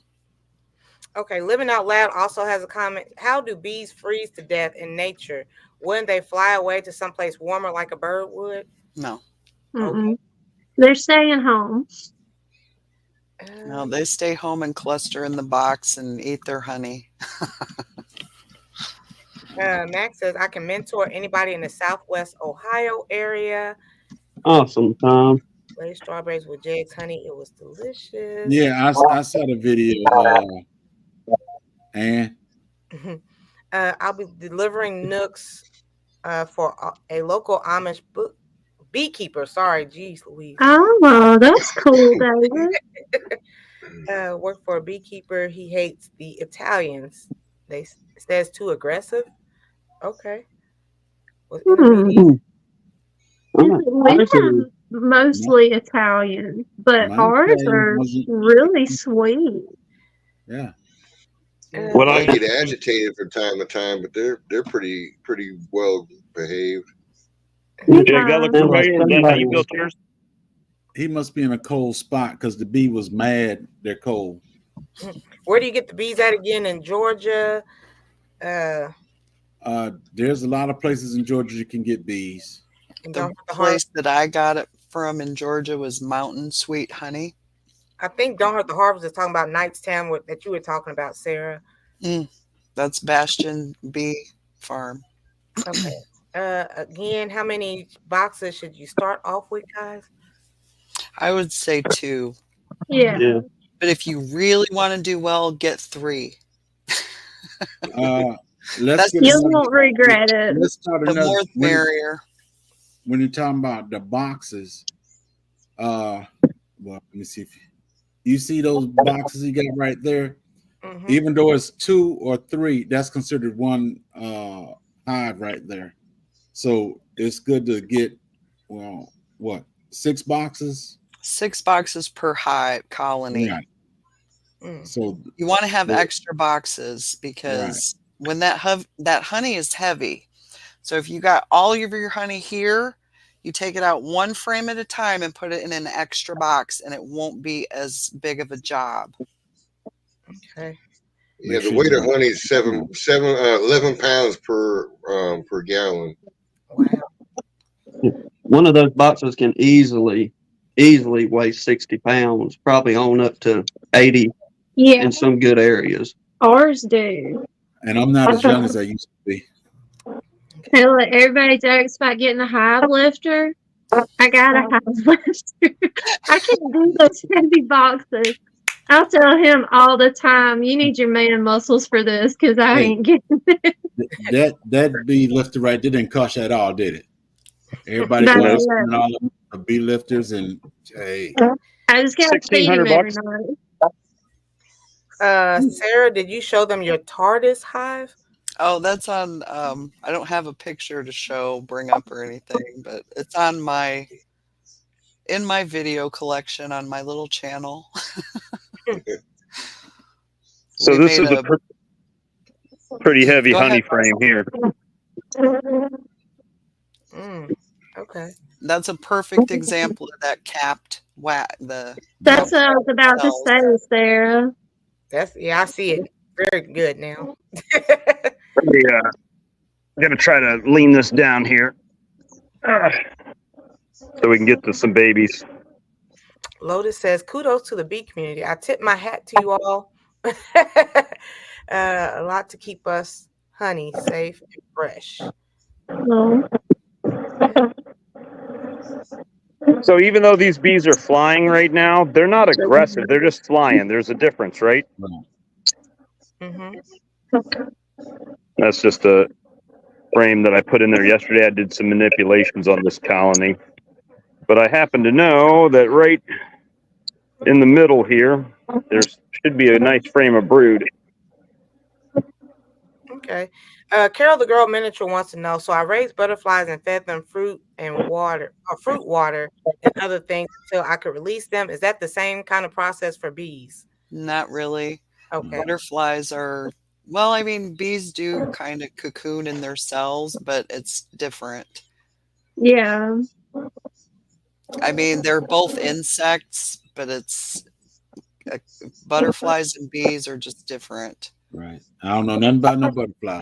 I know very little about the whole life cycle, except for they go in cocoons, and then if you help them out of the cocoon, they'll never fly right. So leave them alone. Just let them come out of all on their own. David Lewis, I put my pollen feeder out last week. You know, I usually open feed because I end up seeing a multitude of natural pollinators as well in my area. You know, like hummingbird moths. You know, you got your butterflies. You got all kinds of stuff going on, and that's why I like feeding them open like that too. Mm-hmm. Me too. So how much does one of those tractometers cost again? And it said it took David 3 times to get the correct one. I think it was about $30. Yeah. Yeah. Which wasn't very 25, 30. It's not that expensive. And you take care of it, it lasts a long time. And Right. you just have to keep I use olive oil to recalibrate it. Okay. And I mean, it's come in handy. It's helped with the honey harvest. I use mine, but then a lot of times I don't use it for the simple reason I can look at my honey and okay, this looks all right, and I basically go by the capping of it. Yeah, when I'm not sure, but right, that's it's when gotta when it pours, there's a certain ribbon, and it as it's the right consistency, it looks a certain way. That's what Jen it lays down a certain ribbon. Yeah. The new baby bee hatching out right there. It's a young bee, Bob. They're not baby bees. Yeah, No, they're baby bees. They are bees. I still call them baby bees. We had somebody. Okay, so that one right there in the middle is like those are like still wet, right? Am I looking at that right? No, those in the middle, they're open. Oh, they're okay. Those are hatched. Yeah, that's right there is brood comb, where all the bees have been growing into adult bees. We call them baby bees because they just emerged, but they're adults. And they're all fuzzy and cute. They are. It's fun. Word. Those girls, they have to clean their cell when they come out to make it ready for the next one. That's the first thing they have to do. As soon as they come out, they turn around and clean their cell. Well, and they're get it women. They're ready for the supposed to. queen to come right back. Wow. Who Yeah, said Don't that? even go there, It's- y'all. like you I'm said, women joking, supposed to y'all. keep I'm the house. joking. So They're don't supposed hurt to the keep the house clean. Don't Hurt the Harvest in Indiana says, I've been saving my wax caps, but I haven't melted them down yet. So that's something I need to learn how to do. Sarah's not that far from you. And I plan on checking out her channel. Don't Hurt the Harvest. I'm making a note right now. Super simple. Melting down your wax cappings. Get you a cook pot of some sort, something that's good and deep. Something that you are not planning on using in your kitchen ever again. Or anything else. You won't get the wax out. No, you will never get it all out. But fill that thing up about halfway full of water. Put your cappings in. Don't run it over. And get that water to where it's a good simmer. Max at 160 degrees will melt the wax. Okay. I do have a question. So David Lewis is talking about sugar level, salt level, and moisture level. So the moisture needs to be between 17 and 19. What about the levels for the sugar and salt? And I'm sorry, Gunlines. You didn't finish your story. I'm sorry. Got me. It's a people live stream. Everyone. She got you because you said something about us women. That's it. Hey, I heard all that drone conversation earlier. I'm just saying. It is what it is. David, are you just talking about feeding on the nutrition level? Okay. Max says 160 degrees melts the wax. Yeah. Okay. So once you melt it, then what do? Do you have to put it in a special? Because y'all have bars. You have to put it in It's just whatever you can pour it off in. It ain't got to be nothing special. Just something to. We'll just leave it in the pot. Like we'll end up with a disc of it in the shape of whatever pot we melt it down. Because once you melt it down and strain it and scoop out all the garbage and stuff, then you can just turn the heat off and that wax will separate and it'll harden on top of the water. Oh. And once it's done, you can just literally pick up your disc of wax out of the water and you're ready. Or scrape a little bit of that dirty stuff off the bottom and keep going. Yeah. You can build you one of these right here, or buy one if you choose to. It's a solar wax melter. You just throw your dirty wax in there. I just put paper towels in front of the screen, and when the sun heats up in the summertime, the wax runs down and drips in the tray there, and it comes out pretty clean. Pretty clean. Sometimes I have to do it a couple times, but it works. Bordeaux says when you're buying your honey in stores, make sure you read where it's from. There's a problem with fake honey overseas. Yes. Yes. And as you heard me said many times, Miss T, it ain't real honey. For the simple reason it has a percentage. Is just a few of them. It has a percentage of honey in it. But if you go to 4 different stores, those are the fake honeys.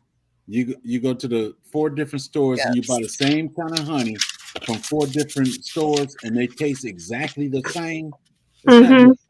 It's not real honey. Yeah, real honey will have different flavors from different areas. Right. Even in your same yard, you'll have different flavors. Yeah. Well, and some of it is heated so high that it tastes burned. Right. They'll heat it too much where it's that burnt taste is gross. Oh, this reminds me. This is a beetle trap. Right. They have propolized it shut. Yes. Yep. That's why we quit using those, because there would be like 2 beetles in and the bees would have it completely closed off. Is there a way to undo that? No, I have to buy but these are like $1 a piece. Probably not even $1 a piece, but they do catch beetles. So I do use them, but the bees will propolize them shut. They will. Now, when you filter, you're talking about wax earlier, filtering it and everything. What's left over is commonly referred to as slum gum. There is a use for that afterwards as well. so you can still use that as like if you use swarm traps, Mm-hmm. it helps bait your swarm trap. It keeps the smell of a natural hive in the hive, in the hive box you're trying to catch bees in. So it's an attractive.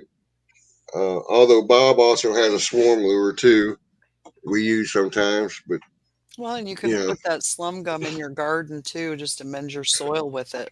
yep, Because it's a fertilizer. It'll fertilize and also attract more honeybees and pollinators. Yes.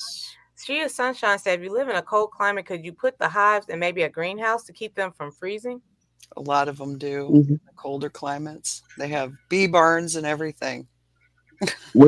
On our live chats on Sunday nights, we often read from the American Bee Journal, but we go back to the old timey days, pre-1900, and what the folks done back in the day. And I imagine for a lot of y'all folks in the northern part of the countries, you got a cellar, and they would often move their bees in the wintertime into their cellars and keep them in there until spring come around, or if you got a shed or something like that. But you need to keep it very, very dark to where there's no sunlight, because if you put them in a greenhouse or something and it goes to warming up in there, it's going to warm them bees up and they're going to want to fly.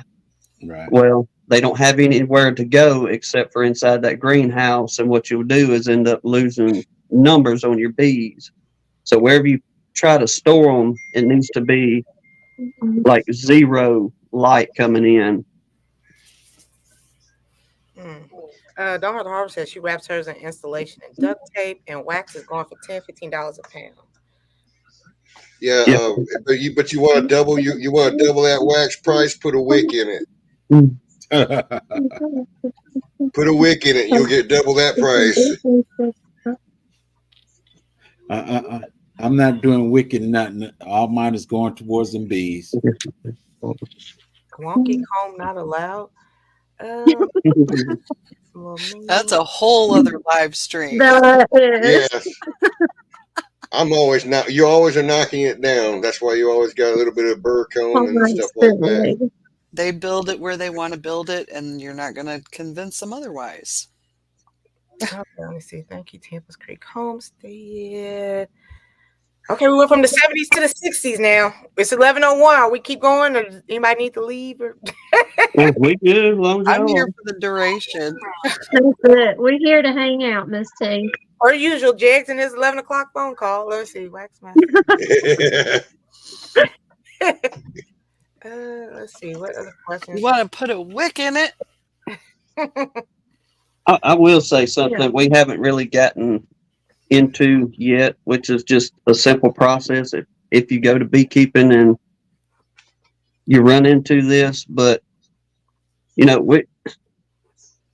without going down a religious trail, if you will, but we very much believe in our Savior Christ and God creating everything. And we look at his creation, and one of the most common senses that you can get from beekeeping, and it may sound crazy, and a lot of people they look at it and see it as a terrifying event, but if you can ever get yourself in the middle of a swarm of bees, if they are swarming, I love it. Y'all, that is like peaceful, the most unbelievable experience. Yes. Like seriously, I miss that so much. Just go sit down. Like I would go sit in the dirt in the middle of our yard, in the middle of a swarm of bees, because they're so gentle. They're not. I mean, they would get in my hair and wouldn't even get mad, kind of thing. Like it is the most peaceful, calming thing you will ever experience in your life. Okay, so Mary says she's loving this bee talk. Kodiak says the queen is 16 days, worker is 21 days, and the drone is 24 days. Welcome back, Bob Walker. And I was wondering what happened to Bob. I dropped off of the phone when and just came back to the office here. Okay. Woo. I bet. Man, I've Use that as a windshield. I've enjoyed this chat this morning as well. Good. Well, DC, there's about half of that because we headed out for work one morning and we got a couple miles down the road and Hannah looked on a windshield and I was running about 60 and there was one lonely little old honeybee and buddy, she was holding on for dear life. Windshield wiper. I was like, no. We stopped and turned around and took her home. Yep. Turn around and take her back home. Oh, all that for that bee. That is so awesome. Now, see, before you keep bees, you're like, oh, a bee. But Yeah. then after you keep bees, you're like, oh, a bee. Do you need anything? Do you want to buy a car? Well, little, That's it, Sarah. That's it. Love that shit. will the cicadas interfere with the bee production this year? I don't know. I I don't think I don't know. I don't think so. I don't think I don't believe the cicada is any kind of predator to my knowledge. Now, if I'm wrong, please correct me, but I don't think they're any kind of predatory. they are like somebody I know, their dog ate some and was allergic. They're like shellfish. If you're allergic to raw shellfish, you're allergic to cicadas. Well, if you put a bee in your mouth and eat it, I'm pretty sure you will break out too. Well, yeah, you don't want to do that. No, I'm just saying. You said the dog ate the cicada and all that stuff. Well, and another neighbor of mine, her dog found a bee on a flower and got stung in the mouth and then got diarrhea. Said, yeah, that's unfortunate. You gotta let them just do their thing. Leave them alone. Bob, why are you cooling your honey? Well, it's a cream. The cooled honey is a creamed honey, so that just helps get it to crystallize and congeal better, harden up, if you will. Because otherwise, I mean, this is a creamed honey that has not been refrigerated, and it will start. You see how it's starting to sag on the bottom, Right. so it just is easier to make it spreadable. And then I'll take it out before I sell it. Yeah, I got dead spots in my yard. More than just bee dead spots too. I'm reminded of JP the Bee Man. It was his videos that I discovered first. Drone. Okay, and he gets a drone and he'll pop it in his mouth and say, "Oh, that's an Italian drone. It tastes like garlic bread." Yeah. And happy to be man too about them. That's one of the Bordeaux's things. Backyard Bees and Honey said, "You can eat a drone. They don't have a stinger, but I'm not going to try it." And that's what reminded me of JP doing that. When you don't know anything about bees, and then you got somebody that knows about bees, they'll take bees and hold it, put it in their mouth, and do all these certain things. The only things you just don't know. Are you looking at? Oh, he got a bee. But if it's a drone bee, you could do all that stuff with it. And So Anybody make flavored honey? yeah, this one is strawberry. Oh, strawberry. That looks delicious. So I've got I have a strawberry. honey that's smoky sweet. Smoky sweet. Yeah. You can Wow. make a hot honey, River? put pepper in it. Yeah. Okay. I got 2 hot honeys, strawberry honey, Snickers honey, Girl Scout Thin Mint honey, What oh, the wow. what? and cinnamon and plain. So I went in on the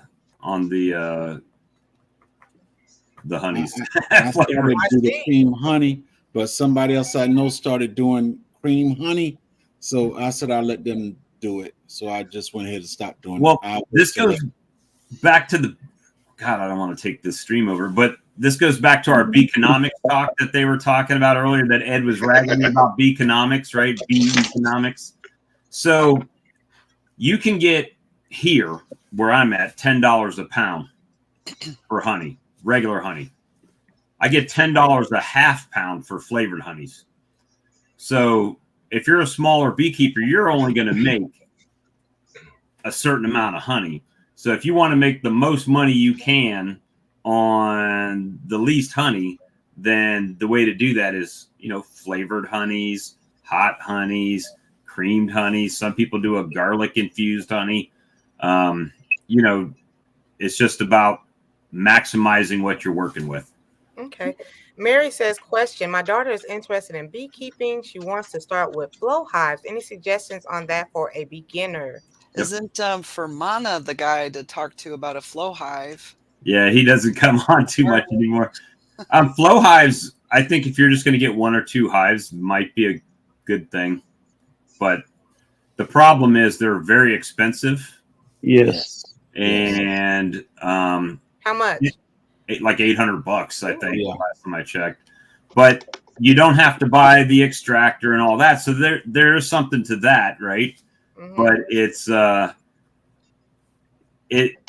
I'll just, from my experience of talking to people that have flow hives, they might get 1 or 2 to start with, and then they end up with 30 hives. And it's not really economical for most people to buy that many flow hives to work with. Okay. So Bordeaux says to start off with more hive boxes than what you need. Is that because y'all said they multiply and stuff earlier? Yep. Okay. Honeybees breed quicker than bunny rabbits. Yeah. See, that's the buy once, cry once. I'm not going to say, but sometimes they put you in the mind of them over there. That, I mean, that thought. These are thoughts. Oh. Oh, okay. Oh, I'm sorry if you other ones didn't get it, but Miss T, she caught on what I was saying. I guess I didn't have enough coffee this morning. I was in the chat. I didn't hear it. Hive lifer? Hive lifter. Sorry. Okay. Hive lifter. Makes sense now. Yeah. Hannah has hers. All she got to do is give it 3 meals a day. Hey, I give my hive lifter 3 meals a day too. That's it. But it back talks. I think that's the only thing. It does back talk a lot. I can't afford a lifter, so I have to do the work myself. Me too. According to Hey, Miss T, I saw you had put a comment up there from somebody asking if there was any beekeepers in Maryland. Oh yeah. I tried to put it in the chat, but I don't know if they saw it. But Sawmill Charlie, he has a YouTube channel and he's in Maryland and he does a lot of like educational videos for beekeeping. He also goes to meetings out there, right? Yeah, he's in a big bee club. Mm-hmm. So that would be, if you're in Maryland, that would be a good person to start out with or reach out to. There you go, David. I'm sorry. I'm just I need a wooden spoon for my back talking about lifter. Hannah, did you get your dishwasher? Says somebody. Oh, we had to go there. I was going to, but I left it alone. Oh. Who said that? I don't even see it. Randy. Well, I'm working on a video. Okay, I've got me a prototype that we're gonna test out. So coming soon, y'all, because Charlie put out, he got his hive lifter and he put it on video. So here we go. It's coming soon. Y'all stay tuned. Tampa, she's kind of further out, but she is in Indiana. She's about an hour away from me. I know you're on, I think you said you were on the east side of Indianapolis. Yeah. I'm in Columbus. Yeah, she's in Columbus. So. I'm south of Indianapolis altogether. Yeah, we're trying to get an Indiana meetup. So and I'm like, I want to contribute something. I want to go. Well, and I at the Henry Breeding Farm in Edinburgh, Indiana, on Saturday, April 20th, will be the Fun on the Farm, and I will be there with my observation hive. I've got one of those too in the honey house.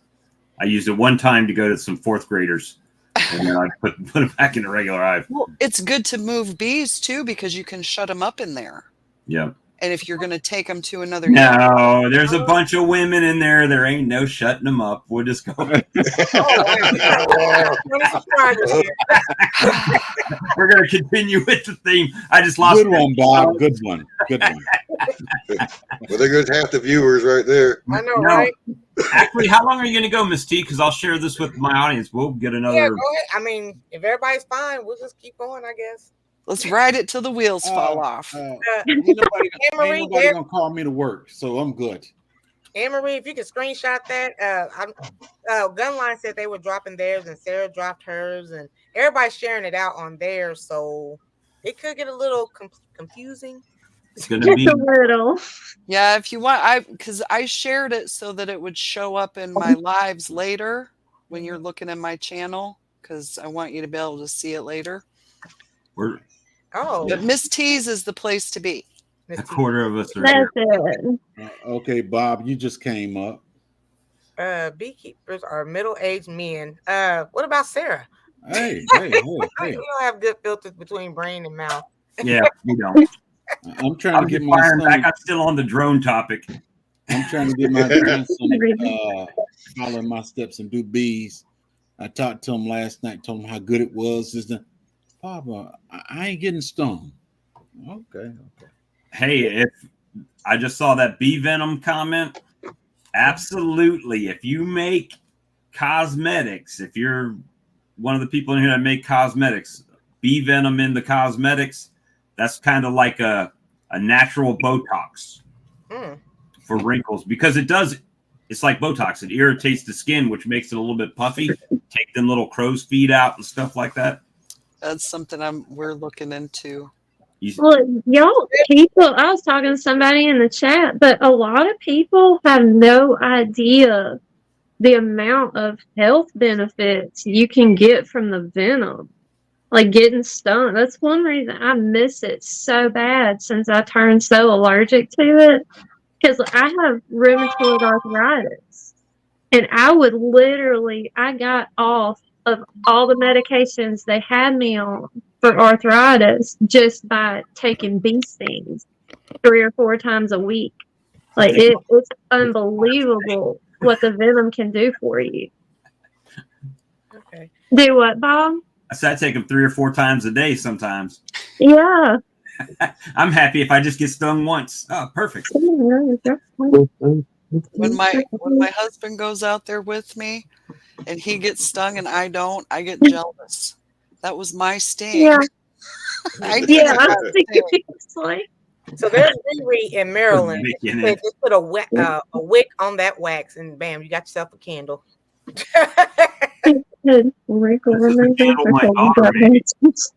it's this is a soy wax. She didn't add any beeswax in there, but it smells really nice. Like, to me, it smells like roses, kind of. There's a beeswax candle. Beeswax is much more healthier for you as far as the burning of it. You don't have any of the irritants and things like that you would get from your common everyday candles you can buy. Sorry, I'm looking at 2 different sides at once. So. Well, Sarah's got a cute one. I still got to get the bottom even, but Miss T has one like this. Yes, I'm getting the hang of it. You are. Those are looking good, Sarah. But I only have one mold, so I have to make them one at a time. So Psalms 146 wants to know, can we stay on until African Dreaming comes on in 45 minutes? Is that okay with everybody? And we can pass the baton over to African Dreaming. He's never seen my chat. I can talk. Over here, we usually do an hour and a half. We're going long today. Not today. Or anytime we can anytime we could blackmail Miss T to keep going. Well, you got to look at Tim over there. He went 7 hours on a live. So our very first live stream, we beat the record for the beekeepers. That broke the habit though too, didn't it? Yes, it did. I was like, no, that ain't for me. I didn't have enough coffee to go 7 hours. Presbyterian's back for a short period of time. Hopefully she's still here. Do you guys work outside the home? I'm wondering about the time it takes to be a beekeeper. We absolutely work outside the home. I have a full-time job myself. Mm-hmm. Yep. Well, the main thing is the bees do most of the work. You just got to make sure they've got room to do the work. Right. And it takes what? I mean, typical inspection, you're in and out 15, 20 minutes. Mhm. Depends You on what can the make it as long And or as how quick hot as it is you need. outside. Yeah, oh, yeah. variables and such, you know, you can run into some mess and have to clean it up and be there an hour. Yeah. Tampa said the So process for whipped honey. I'm sorry. We got over 70 people. I'm trying. You're doing good, Miss doing T. great. So there's really two different things. There's whipped honey, and then there's creamed honey. So whipped honey, Oh, and then don't forget Pause. spun. There's Pause. spun honey too. Mm-hmm. spun honey.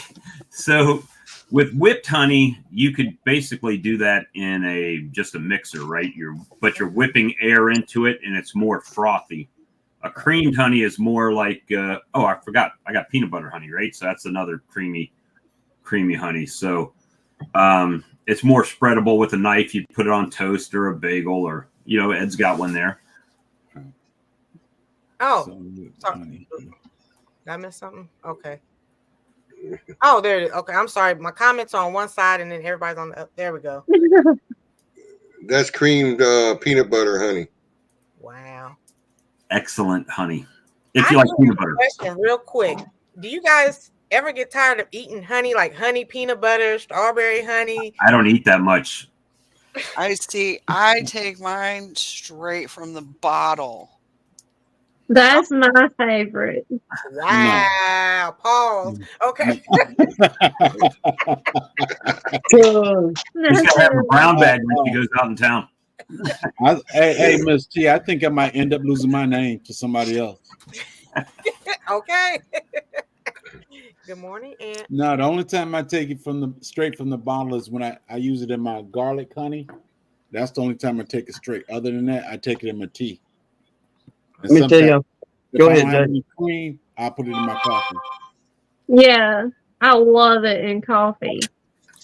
It's good on ice cream. Honey goes with everything. Hey, Right, hot my honey grandson is put it on awesome on chicken wings. Chicken wings and strips and fried chicken. You ever go to Popeyes? What do they give you? They give you a thing of honey and a thing of hot sauce. But that's not honey. No, they give you a thing Yeah, of sugar. They give you a Yeah. pack of sugar and a pack of hot sauce. Nikki Billy said, "Why would you want to put a bee in your mouth?" Shock factor. That's a good question. That's a very good question. It shakes up the beginners. Yeah. I do have a website. I just don't have honey on my website. And the main reason is because if you're buying $10, let's say a $10 bottle of honey, it's going to cost you $5 or more just to send it to you. Right. So now you're buying a $15 jar of honey when it's probably just as good to get it from the guy down the road. But I might add some of these. I've got so many creamed honeys, I might put those on there. Okay. But and new breaking news right here. Tim and Hannah know, but I might have my own line of bee suits coming up soon. So All right. Walker bee suits. I've been they're they'll have my little cowboy bee on it. The WBS. So been working on it. So the guy's sending me the first samples to see if I like them or not. And then And what are you thinking your timeline is, Bob? Your sample's coming soon, right?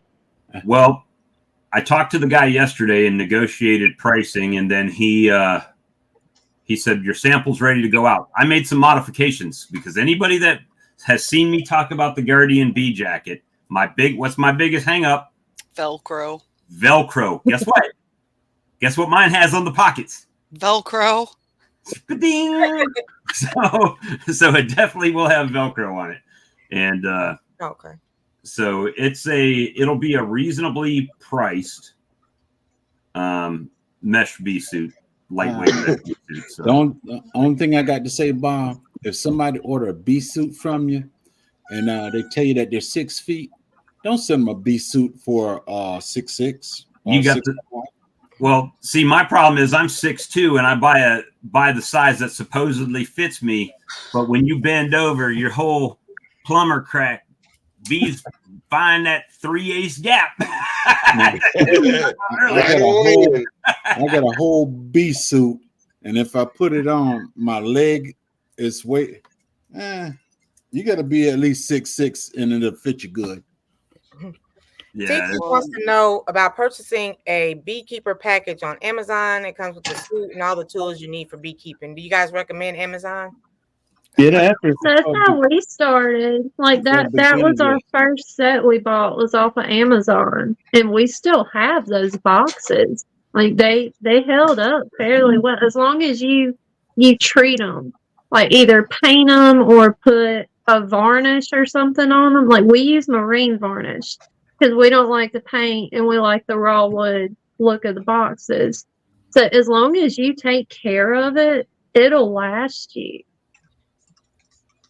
Yeah, that's I think if you're getting started and you don't know how serious you're going to be at it, probably That's definitely the way to go. be as thrifty because hey, just it's the reality of it. You're going to start, your bees are probably going to die. I mean, you got a good chance of them even if you've been a beekeeper for a while, right? So See that, Sarah?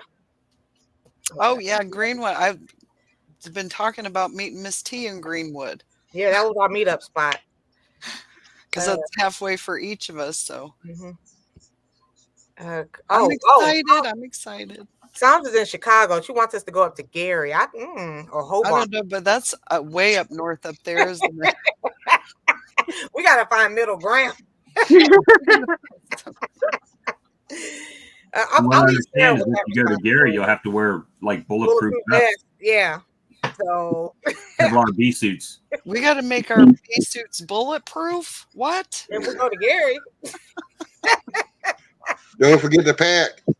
Okay. I got Wrap it up. my SIG ammo. Again, there's everybody's link. If somebody wants to screenshot it and try to find everybody's channels. Somebody's been dropping a lot of the links in your chat, Miss T. Yeah, that's Anne-Marie and OCD Chick, and I thank them very much. Well, and Yeah. I'm in the StreamYard chat, so I'm trying to get Yeah, our screens look a little different on this end. comfortable. Am I freezing up on you, Miss T? You're fine. You are fine. I guess I am. Hey, Valerie. And then Don't Hurt the Harvest is near Cumberland. Yeah, I'm gonna leave that up to Sarah to find the common ground. Email me, guys, because I'm going to try to go find your pages and stuff, but I don't know what I'm going to be getting into this afternoon. I've got a lot because I've still got stuff to go through that I got to scrape off and get ready for the next ones. And there's a lot of work involved, so I'm going to have to do it. Cancer cells. Okay. But if you email me, I'll see it because it goes to my phone. Thank you, Anne-Marie. We still got 70 plus people in here. Okay. Oh yeah, it's gonna jump up. Is the so everybody was talking about bee suits earlier while I was driving, and yeah, they're hot. I mean, the biggest I can deal with the heat and sweat, but what Ed probably knows about this, and Ed knows about this. But with the glasses, when you lean down and you're looking at frames, the sweat drips off your forehead right inside of your glasses. Try to look through a waterfall. Then it starts slipping down your nose, and I've had my glasses fall off inside my veil, and then I can't see anything. So I put my one video that's entitled "The Struggle Is Real." That's what was happening that day. The sweat was dripping down my glasses and causing a glare off the camera, and that's ow. But you will be surprised if you get into beekeeping as far as like, selling your honey. Especially when you first start, it'll go like that. As soon as people know you've got it and you put a price on it, they're going to buy it. I mean, that's why I'm sold out. Don't compete with the grocery store. Don't be putting grocery store prices, them cheap prices on there. Don't do it. Riri wants $12 a pound. My creamed honey is $12 a pound. So let them taste it too. Yes. When the bees sting you, are they showing you love? No. Oh, No. Well, watch some of my videos. There's a lot of hate that goes on in my yard. Yeah, it's not love. It's love. My hands are stiffer and hurt in the winter when I'm not getting stung in a few days. Yeah, for some reason, after I get that, everything limbers up and I can move better. Apotherapy. You know what happens to me when I get stung? My sinuses, like I have a Open bad up? sinus problem, they start opening up, right? Yeah. Because of that antihistamine. It's like I keep expecting for my throat to close up after I get stung. No, it's like I can breathe. It's called bee health. I know it. Exactly. I want to try everybody's honey. Everybody send it to Anne Marie. Okay. Oh, you gonna do me like that, Ann? You gonna do me like that? Okay.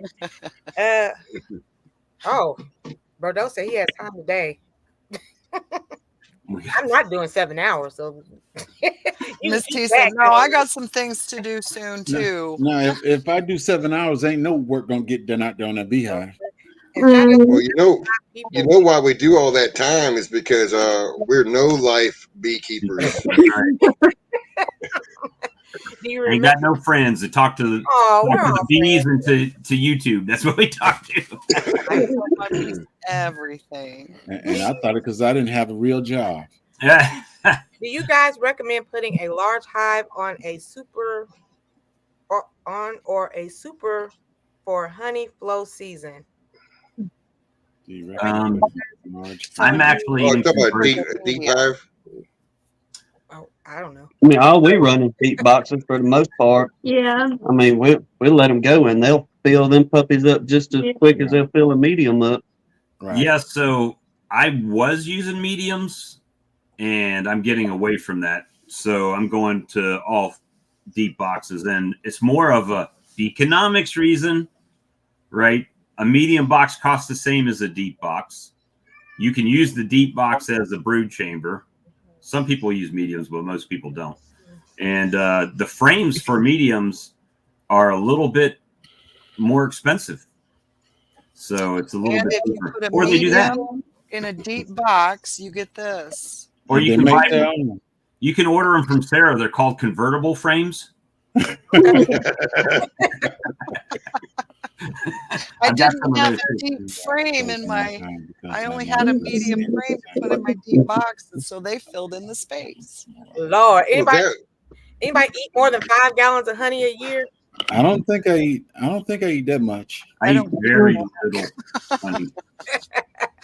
The thing about Sarah's frames is that you can actually make comb honey with hers. Yeah. You cut that off the bottom and make comb honey. Yeah. Ooh, that's a good idea, Ed. Arigato gozaimasu.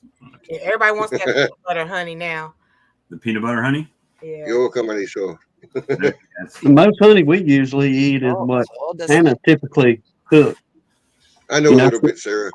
Sarah, you and swallowing that honey, you are now the honey slanger. Lord have mercy. She's like, I go straight out the jar. I do. All right. Is whipped honey a drone? Pretty much. Anne Marie, I'm gonna have to put you in the corner.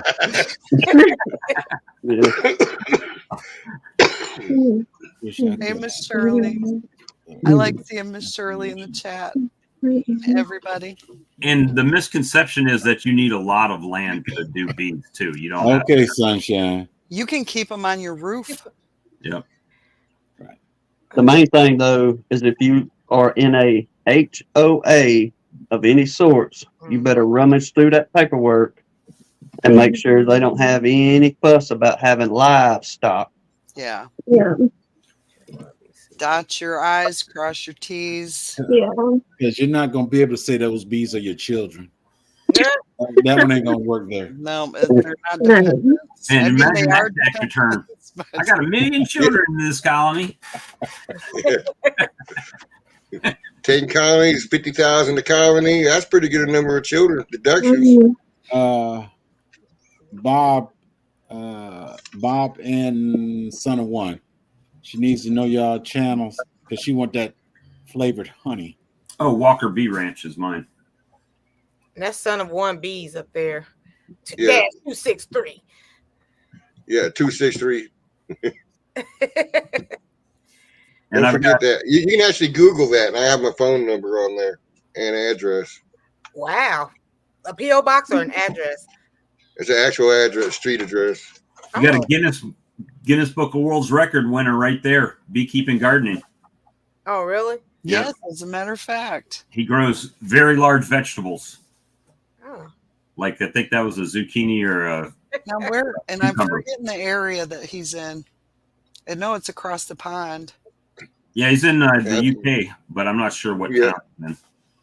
Then Hickabilly said Gary stinks. It stinks. Gary, Indiana. Nobody does. wants to go there. So maybe I need to put up the flavored honeys on my website. Just Yeah. know, You should think about that, Bob, and they just got popular. Yeah, but shipping's go by for it. weight, right? So just know that the shipping's going to be crazy on it. Well, and I think that when I sold shipped 1 pound, it was $8. I shipped 10 pounds to Canada, a 10-pound box. It cost me $116. Yeah, Yeah. that's If you use a flat rate box, you get away with a whole lot. We just Mhm. talked about you earlier, Jay Jordan. You sung a song for Sarah. yes, it was the other day, yesterday or the other day. Sarah, to are the you dentist. got Hanley's Homestead? Another Indiana resident? I will check out that page too. JP or PJ? I think it's JP. Good to see you, JP. I was listening to y'all talk about not wearing perfumes and stuff out to the bee yard, and then Jeg saying he was the king. And in my mind, I just had Jegs walking out to his bee colony singing in his Barry White voice. Let's get it on. That's it. That's it. How does he say? Oh, Hey, Suki Suki now. Put a little bass in your voice, and that woman, she'll just melt in your hand. So Hanley, me, myself, and pause, Sarah. pause Okay, myself. pause, Jags always. Me and Sarah are in Indiana. There's some other people in here in Indiana. We're gonna try to meet up sometime. This is my first time seeing you. I'm glad you're in Indiana as well. Whose channel is Hanley on? Is He's that- got his own. Got his own, yep.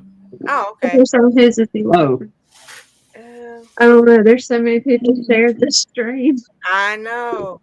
I have to take my glasses off while in my veil. If I did that, I wouldn't be able to see anything. Yep, looks like a bee. Like I was showing you, these glasses right here, these are some of the best glasses to have Let me when get you're back dealing over. with bees. It goes around your head, and Mhm. Shout out to Jigs without the glasses. Hey. These are the worst ones to have in the bees because when it's sunny out, they darken up, and the Oh. bees hate them. They Oh. hate them. It makes you look like a bear. Oh, she put your Thank honey you, on. she is sunshine. Mhm. Yes, try that creamed honey on sliced apples. You will not regret it. It is do have- so good. Ooh. I do have an apple in the fridge. Go to 8 frames, you'll get fatter combs and more honey per frame. Thank you, Larry. Larry's got a Isn't bunch that hilarious? in Mississippi. Sippy. 5 types of bees in our yard, along with 5 types of wasps. Will starting a hive be an issue for us? I'm being modest with the numbers as I am not sure how many species of each we have. Well, Well- there are so many different, and it depends on if they're native or invasive. And Mhm. I had a chart with all the different, because there's bumblebees. I love seeing bumblebees because they like to pollinate tomatoes the best. You know what? I think since I've been keeping bees here, I'm noticing more different types of species. Right, the food chain has moved in. I Mhm. see everything. I mean, dragonflies, lizards, toads, anything that can eat a bee will show up. But the bees luckily produce a lot, like Sarah was saying. So I haven't had an issue with them here. I've seen the praying mantis stalking out mine, and I have a video I have to still figure out how to knit together, but they stalk my beehives, the praying mantis. Mhm. Over 70. Do you guys like plastic frames or acorn frames? whichever's available in my. I was going to say I haven't tried plastic ones yet, but I love the plastic frames. Some people say their bees don't like them. That's horse hockey. They don't like them. I think what it is, they don't put enough wax on it when they put it in. Right. So that's why the bee don't like it. But with that being said, the fact that I like them, I'm still taking it. I'm taking them out of my apiary because my uncapper doesn't like it. So I'm going to the wood, back to the wood. What about you? I go with whatever's cheapest. That's it. Should I try to cut my thumb off trying to make my own frames? They most definitely went up from when I first started. Man, I used to buy 100 wooden frames for $89 for Man Lake, and now they're $174. Yeah, I burned what 6 boxes of frames because the moth got in it and all that other stuff. I burned them instead of using my head. And after I burned it, I thought I had frames and everything in there. I had to go spend that money. Oh no. Spend that big money. How often do you guys just take the frames and repurpose it and put them in some hot water, clean them off? Okay. Soul Sister in New York again. How often do you mite check and suggestions on how to treat mites in hives? Appreciate everyone's thoughts and suggestions. That is a week-long conversation. Oh, That's a lot right there.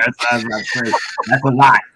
Yeah. Because depending how many beekeepers you have, you'll have twice as many answers. And it's different in every area. Some areas aren't getting mites at all. I mean, I try to check in the spring. You got to find the queen when you do it, though. I mean, with the mite checks, I've honestly, up until this last year, I've never mite checked. I just assumed they had them and treated. Some people will tell you they don't treat at all. Some people tell you they treat twice a year. Some people tell you they treat 4 or 5 times a year. Charlie, he uses 3 different treatments during the year, right? So it's just a big thing. But they are an issue. And every journey is unique. My journey isn't your journey, isn't their journey. It's all unique and different, and we're not going to do things the same. Yeah. I checked for mites. I checked for mites one time, and I didn't have that many mites in the alcohol solution. I said, I'm good. I stopped doing it. Oh, wow. Okay. I lived in Indianapolis all my life. I've never heard of Bourbon, Indiana. Have you, Sarah? I have. This is my first time here in Bourbon, Indiana. So maybe he's in Indiana drinking bourbon this morning. Too many shares. Oh, we've made keep up. malfunction. Going to HOA conference this Hi. homeowner association. No. Cream honey. Creamy honey.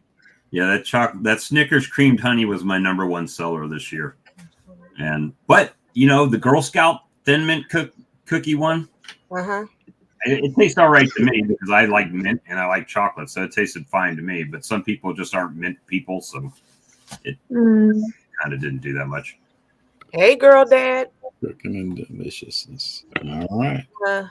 Bees don't like plastic, so we trick with the wax. Trick them with the wax. Put the wax on there. The wax that they spray on from the factory, I've had it where I've put them right in the colony and they just no problem. Then I've had them put it in there and it's not good. So this past year just started. That's it, rolling wax on it.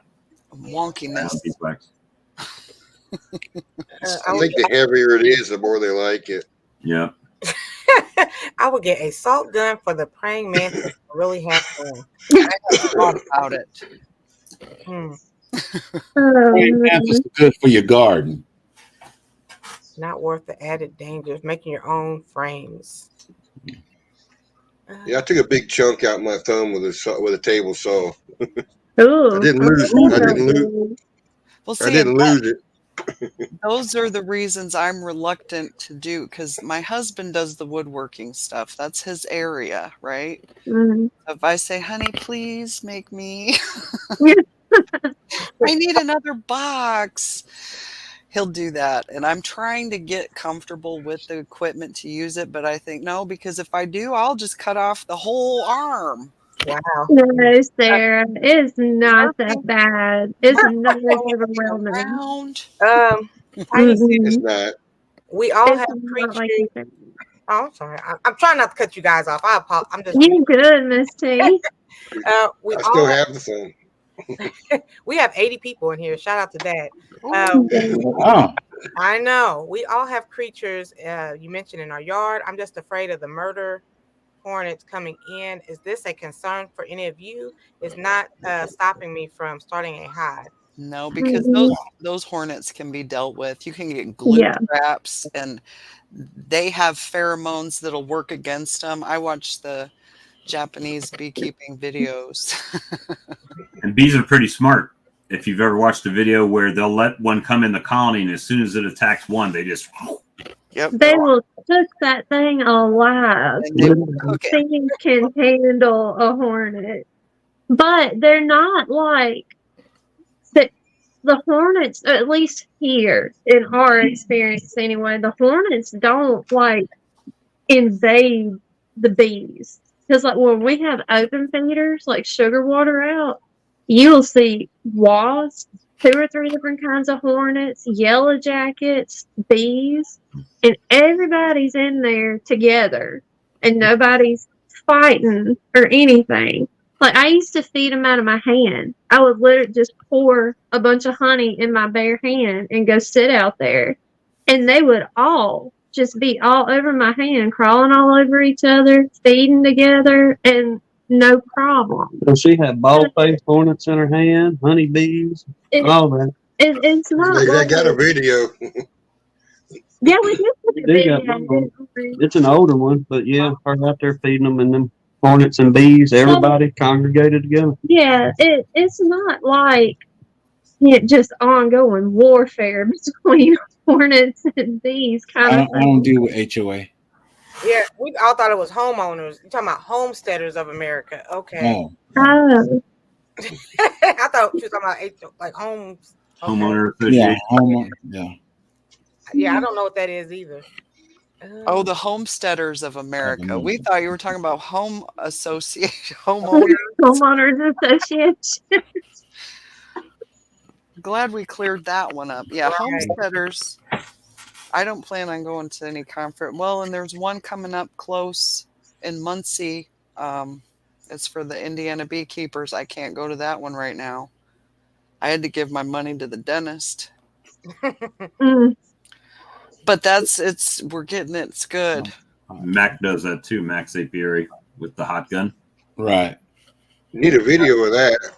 Yeah, it works when you're doing a few, but if you got to do Tom, a few hundred, video. then it may not be as. I still have to get one of those devices. I don't have a hot gun thing. I have a I just hair have- dryer, but it doesn't work really well. I just use the crock pot. Yeah. Crock pot and a foam Crock roller. pot, foam roller, yeah. That's what I Mhm. use. I've been using a Quick. paintbrush.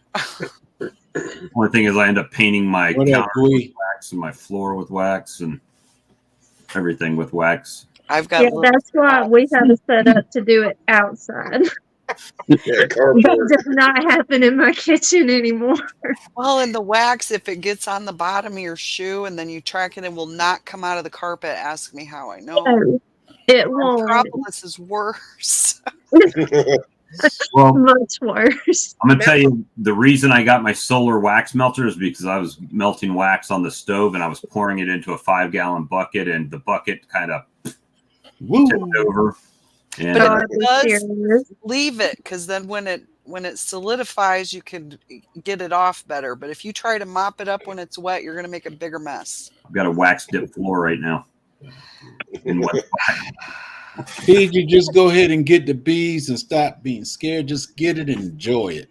Well, That's try it. You're to gonna make a get friend stung with, once or twice. go to a beekeeping meeting, go to a club meeting, make a friend with the beekeeper, ask if you can go to their apiary when they do their inspection, and then see if you like it from there. Because Yeah. there are a lot of excited beekeepers that would be happy to say, Mhm. "Yeah, come on, I want to show you." If you're in South Carolina, come on over. See, Bob, he'll take you. Riri said her bees dealt with a nosy possum and a big booty raccoon. Oh, shout out to the big booty raccoon. And what's wrong when I eat? Bees can take care of themselves. They do. Yeah, just a little note for folks, especially getting into if you're wanting to keep bees and this is your very first run and you have never been stung by a honeybee. Honeybees have a different venom than wasps and hornets. And honeybees don't hurt near as bad as a wasp or a hornet or even a yellow jacket. So y'all don't be afraid of getting stung. But this is more of a safety net to potentially save your life if you've never been stung and you don't know how it's going to react. Mm-hmm. If you're looking into doing it, call your doctor, your local, whoever your regular doctor is. Tell them, say, hey, look, I'm looking into getting into beekeeping. I've never been stung, but can you write me a prescription for some EpiPens? Mm-hmm. That way, if you do have an allergic reaction, You've got that there. But another little tip that I used to do before I turned so bad allergic, but I would swell and itch really, really bad wherever they stung me at. But taking Tums, I would take 2 extra strength Tums before I went to work in the bees. And that would help like keep down the skin reaction. I wouldn't swell or itch near as bad from taking those. And Benadryl. Benadryl will help too if you can take Definitely. it. You know who else is allergic to bees? That's a beekeeper. Ricky Rourke, horizontal hives. mm-hmm. I didn't know Ricky was. I knew Miss Ruth was. But I didn't know Ricky was allergic too. He came down one day and he's like, yeah, I brought my whole suit. I'm like, man, you're expecting something. He says, well, I'm allergic. So I'm like, go put your suit on. I did not know he was allergic too. Oh, there he is. Hey, Ricky. Thanks, Ricky. Hey, Ricky. Talking about you. We spoke into your existence. That usually happens. We speak about somebody and then here they come. So don't be talking bad about me because I'm coming. But yeah, the pescatarian gardener. A honeybee sting is not as bad as a lot of people think it is. It's really, really not that painful. It's intense for about 30 to 45 seconds, and then it's just, then it starts to swell and then itch. Mm-hmm. But it's Well, I not. encourage y'all to come to my bee yard and feel what a real sting feels like. That's why I Well- wear the veil, because I've not been stung with I got been stung right here, but not in my face. I don't want to do that. No, I don't. I've been think hit in we're the face. face. I've been hit in the face, eyelid. The Yeah. worst Yeah. I've gotten is right on my nose, right? Like she curled up on the inside of my nose and got me right on the edge. Ouch. My eyes started watering like someone hit me in my nose. That's how bad it was. Wow. You say, Bob. Did I see Earl in there? I don't Hillbilly. Yeah, there is Earl. Hey, Earl. Hey, Earl, I haven't seen you in a minute. I know. I didn't know Earl was in here. I get it on the ear. I want to put a caveat in there about people who new beekeepers. The hum and drone in a hive is so relaxing. Mhm. You become very peaceful in that environment with hearing them hum in the hive, and you can tell when they're queenless because the hum will turn into a roar. So that's why I'm like Hive for Heroes. They use it for people with PTSD because of the calming effect the bees have on people. Mm-hmm. So I just got word via text message that African Dreaming Songs, if you're still here, they go on at 1:00, which is like 75 minutes from now. So we won't be doing that. We 2.5 hours in. We're gonna probably do like another 30 minutes. Another 30. Yeah, Yeah. it's a good 3-hour live. Oh, Miss T. Oh. We're gonna have to run in about 10 minutes. Yeah, Okay. we kind of put off work, so we Uh-oh. gotta go put in a whole day. But you Just guys, 5 more This minutes. remodel. Just 10 more minutes. No, we'll go to 11, no problem. Yeah. Well, you I'm guys not mad at you at stay all. 'Cause safe out there when you do go. Yeah, I was supposed to be out here an hour ago. But We're having fun this day. Just in case we can't get this in, thank you everybody that's went and subbed. I went and looked at the numbers a second ago and seen they come up. I don't know, about 8 or 10 of you went and subbed, and Yes. thank y'all very, very much. Arigatou gozaimasu. are you guys close to the 1K? Oh, they're Ma'am? 800 or so, right? We are No, almost we're at 800. 900. Okay, I thought you guys were in the 900. Okay, so you're 800. Okay. I think I don't think we've made it Since I to can't do my 800. spill right now, Miss T. Mm, Since they're in the 800s, I can't do my spill. sure, go ahead. No, that's all right. They're in the 800s. I'll wait till I get in the 900s tonight. Oh, Where are we at? We at If 792. anybody on here right now that's watching this, and this is your first time watching Beekeepers and everything, I want you to subscribe to these channels because you will learn something. They will encourage you to be a beekeeper. Hey, go visit, check them out, sub, and learn something and teach something. Thank y'all. Thank you, Jags. Yes. it sounds like 75 minutes. You can do it. You can no.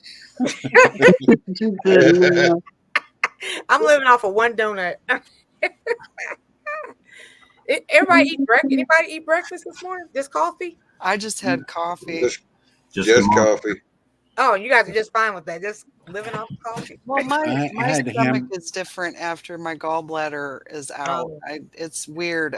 Later in the afternoon is when I can put food on it safely. That's me.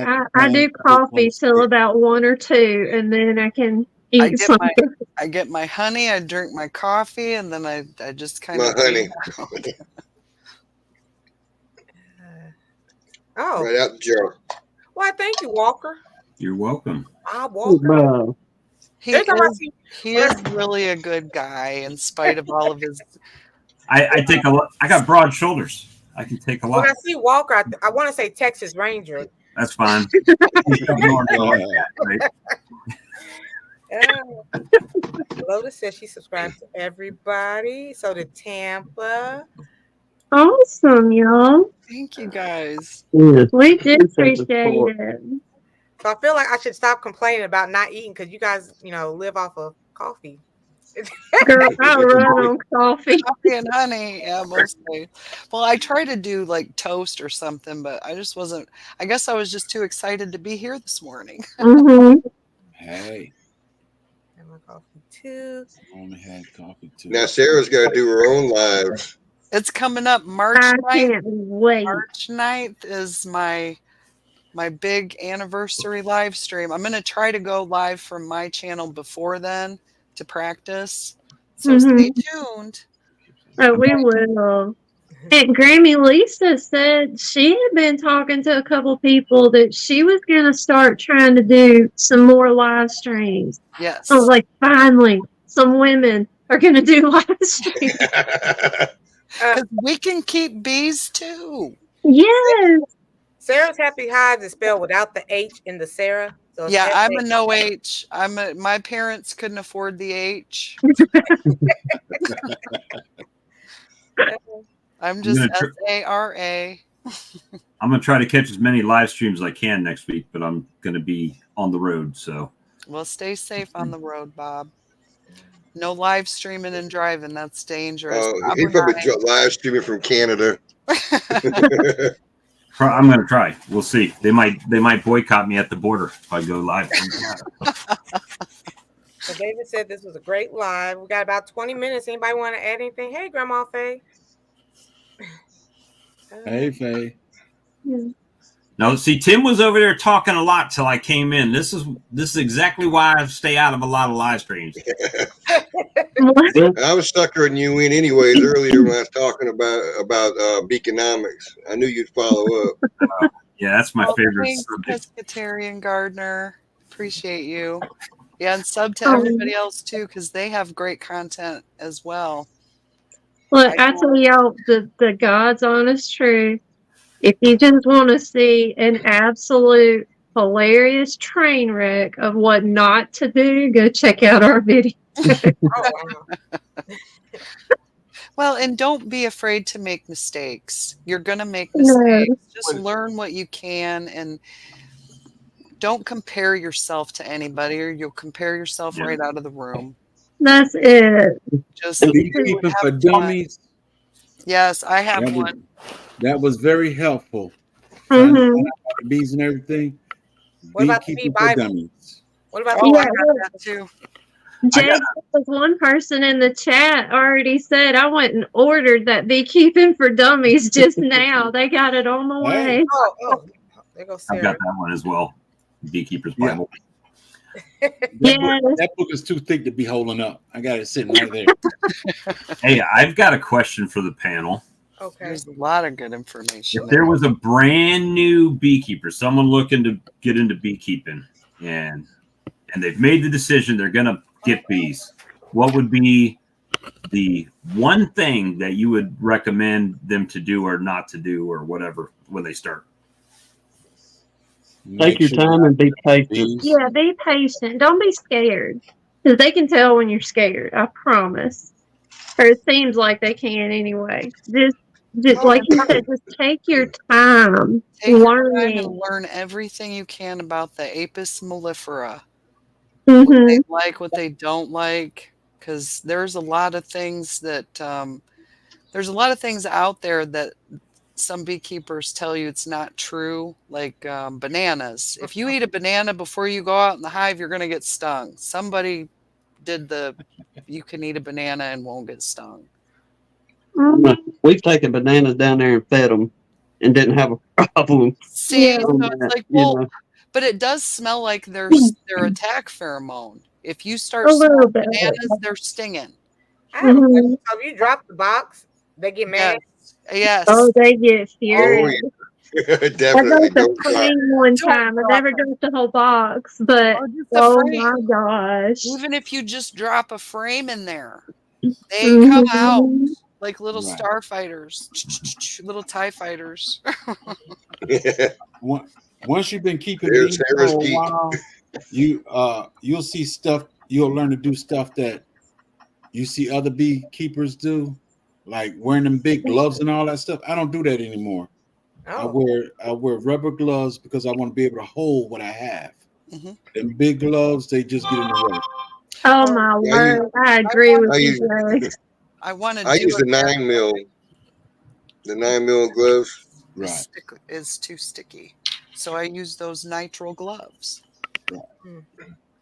I would probably say, and this is the thing, right? So you do all your studying, you're watching your videos, reading your books, you got your equipment, you've ordered your bees, and then you get them. And you're so excited about getting these bees because you've been waiting and getting your mind right on it and everything. And then you put them in the box.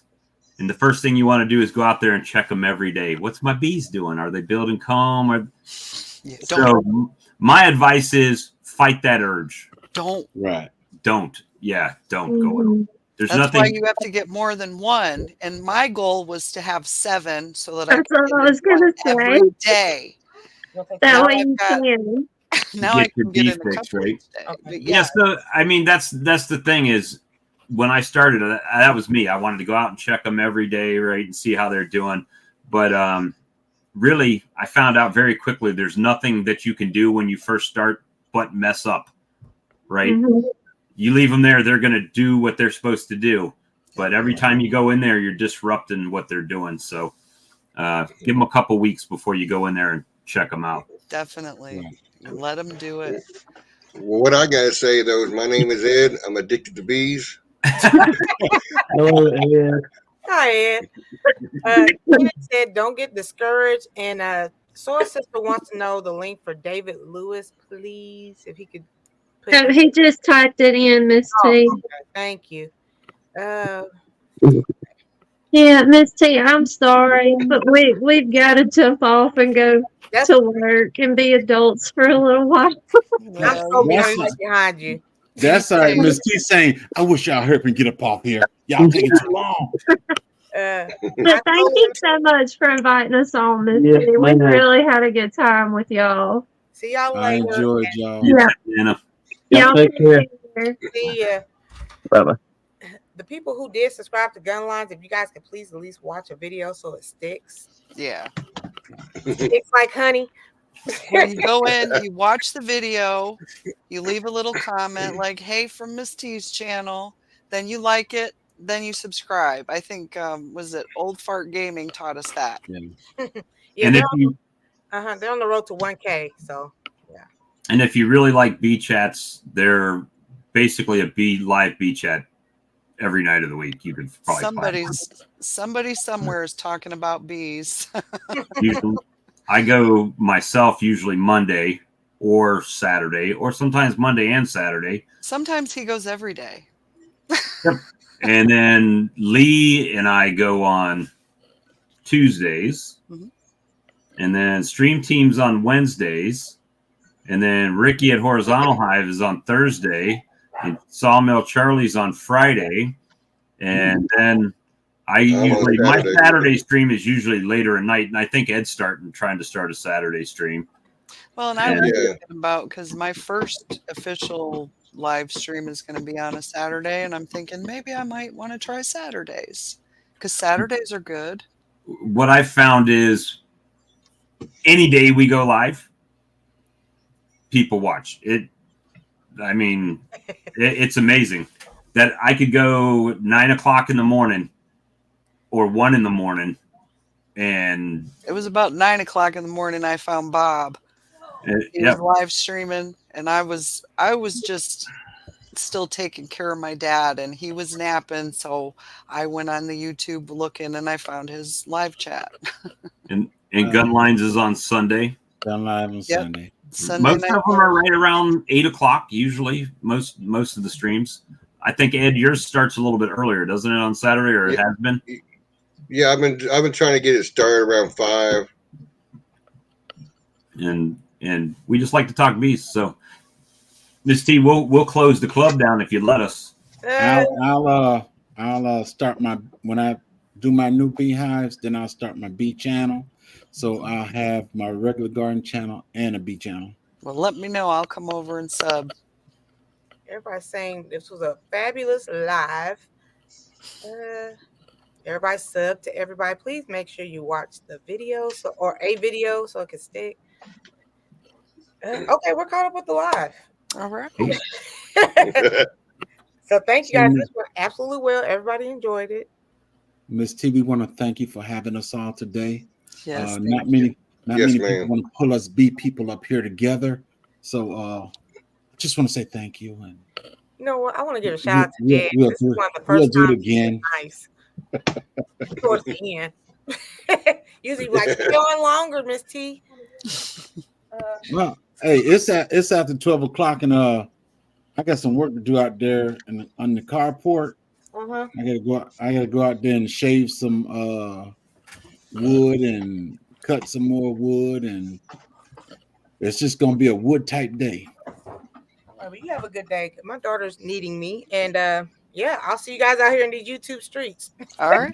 Y'all have a Everybody have a good great one. day. Bye. Peace. Thank you guys Bye. again. Bye. Bye.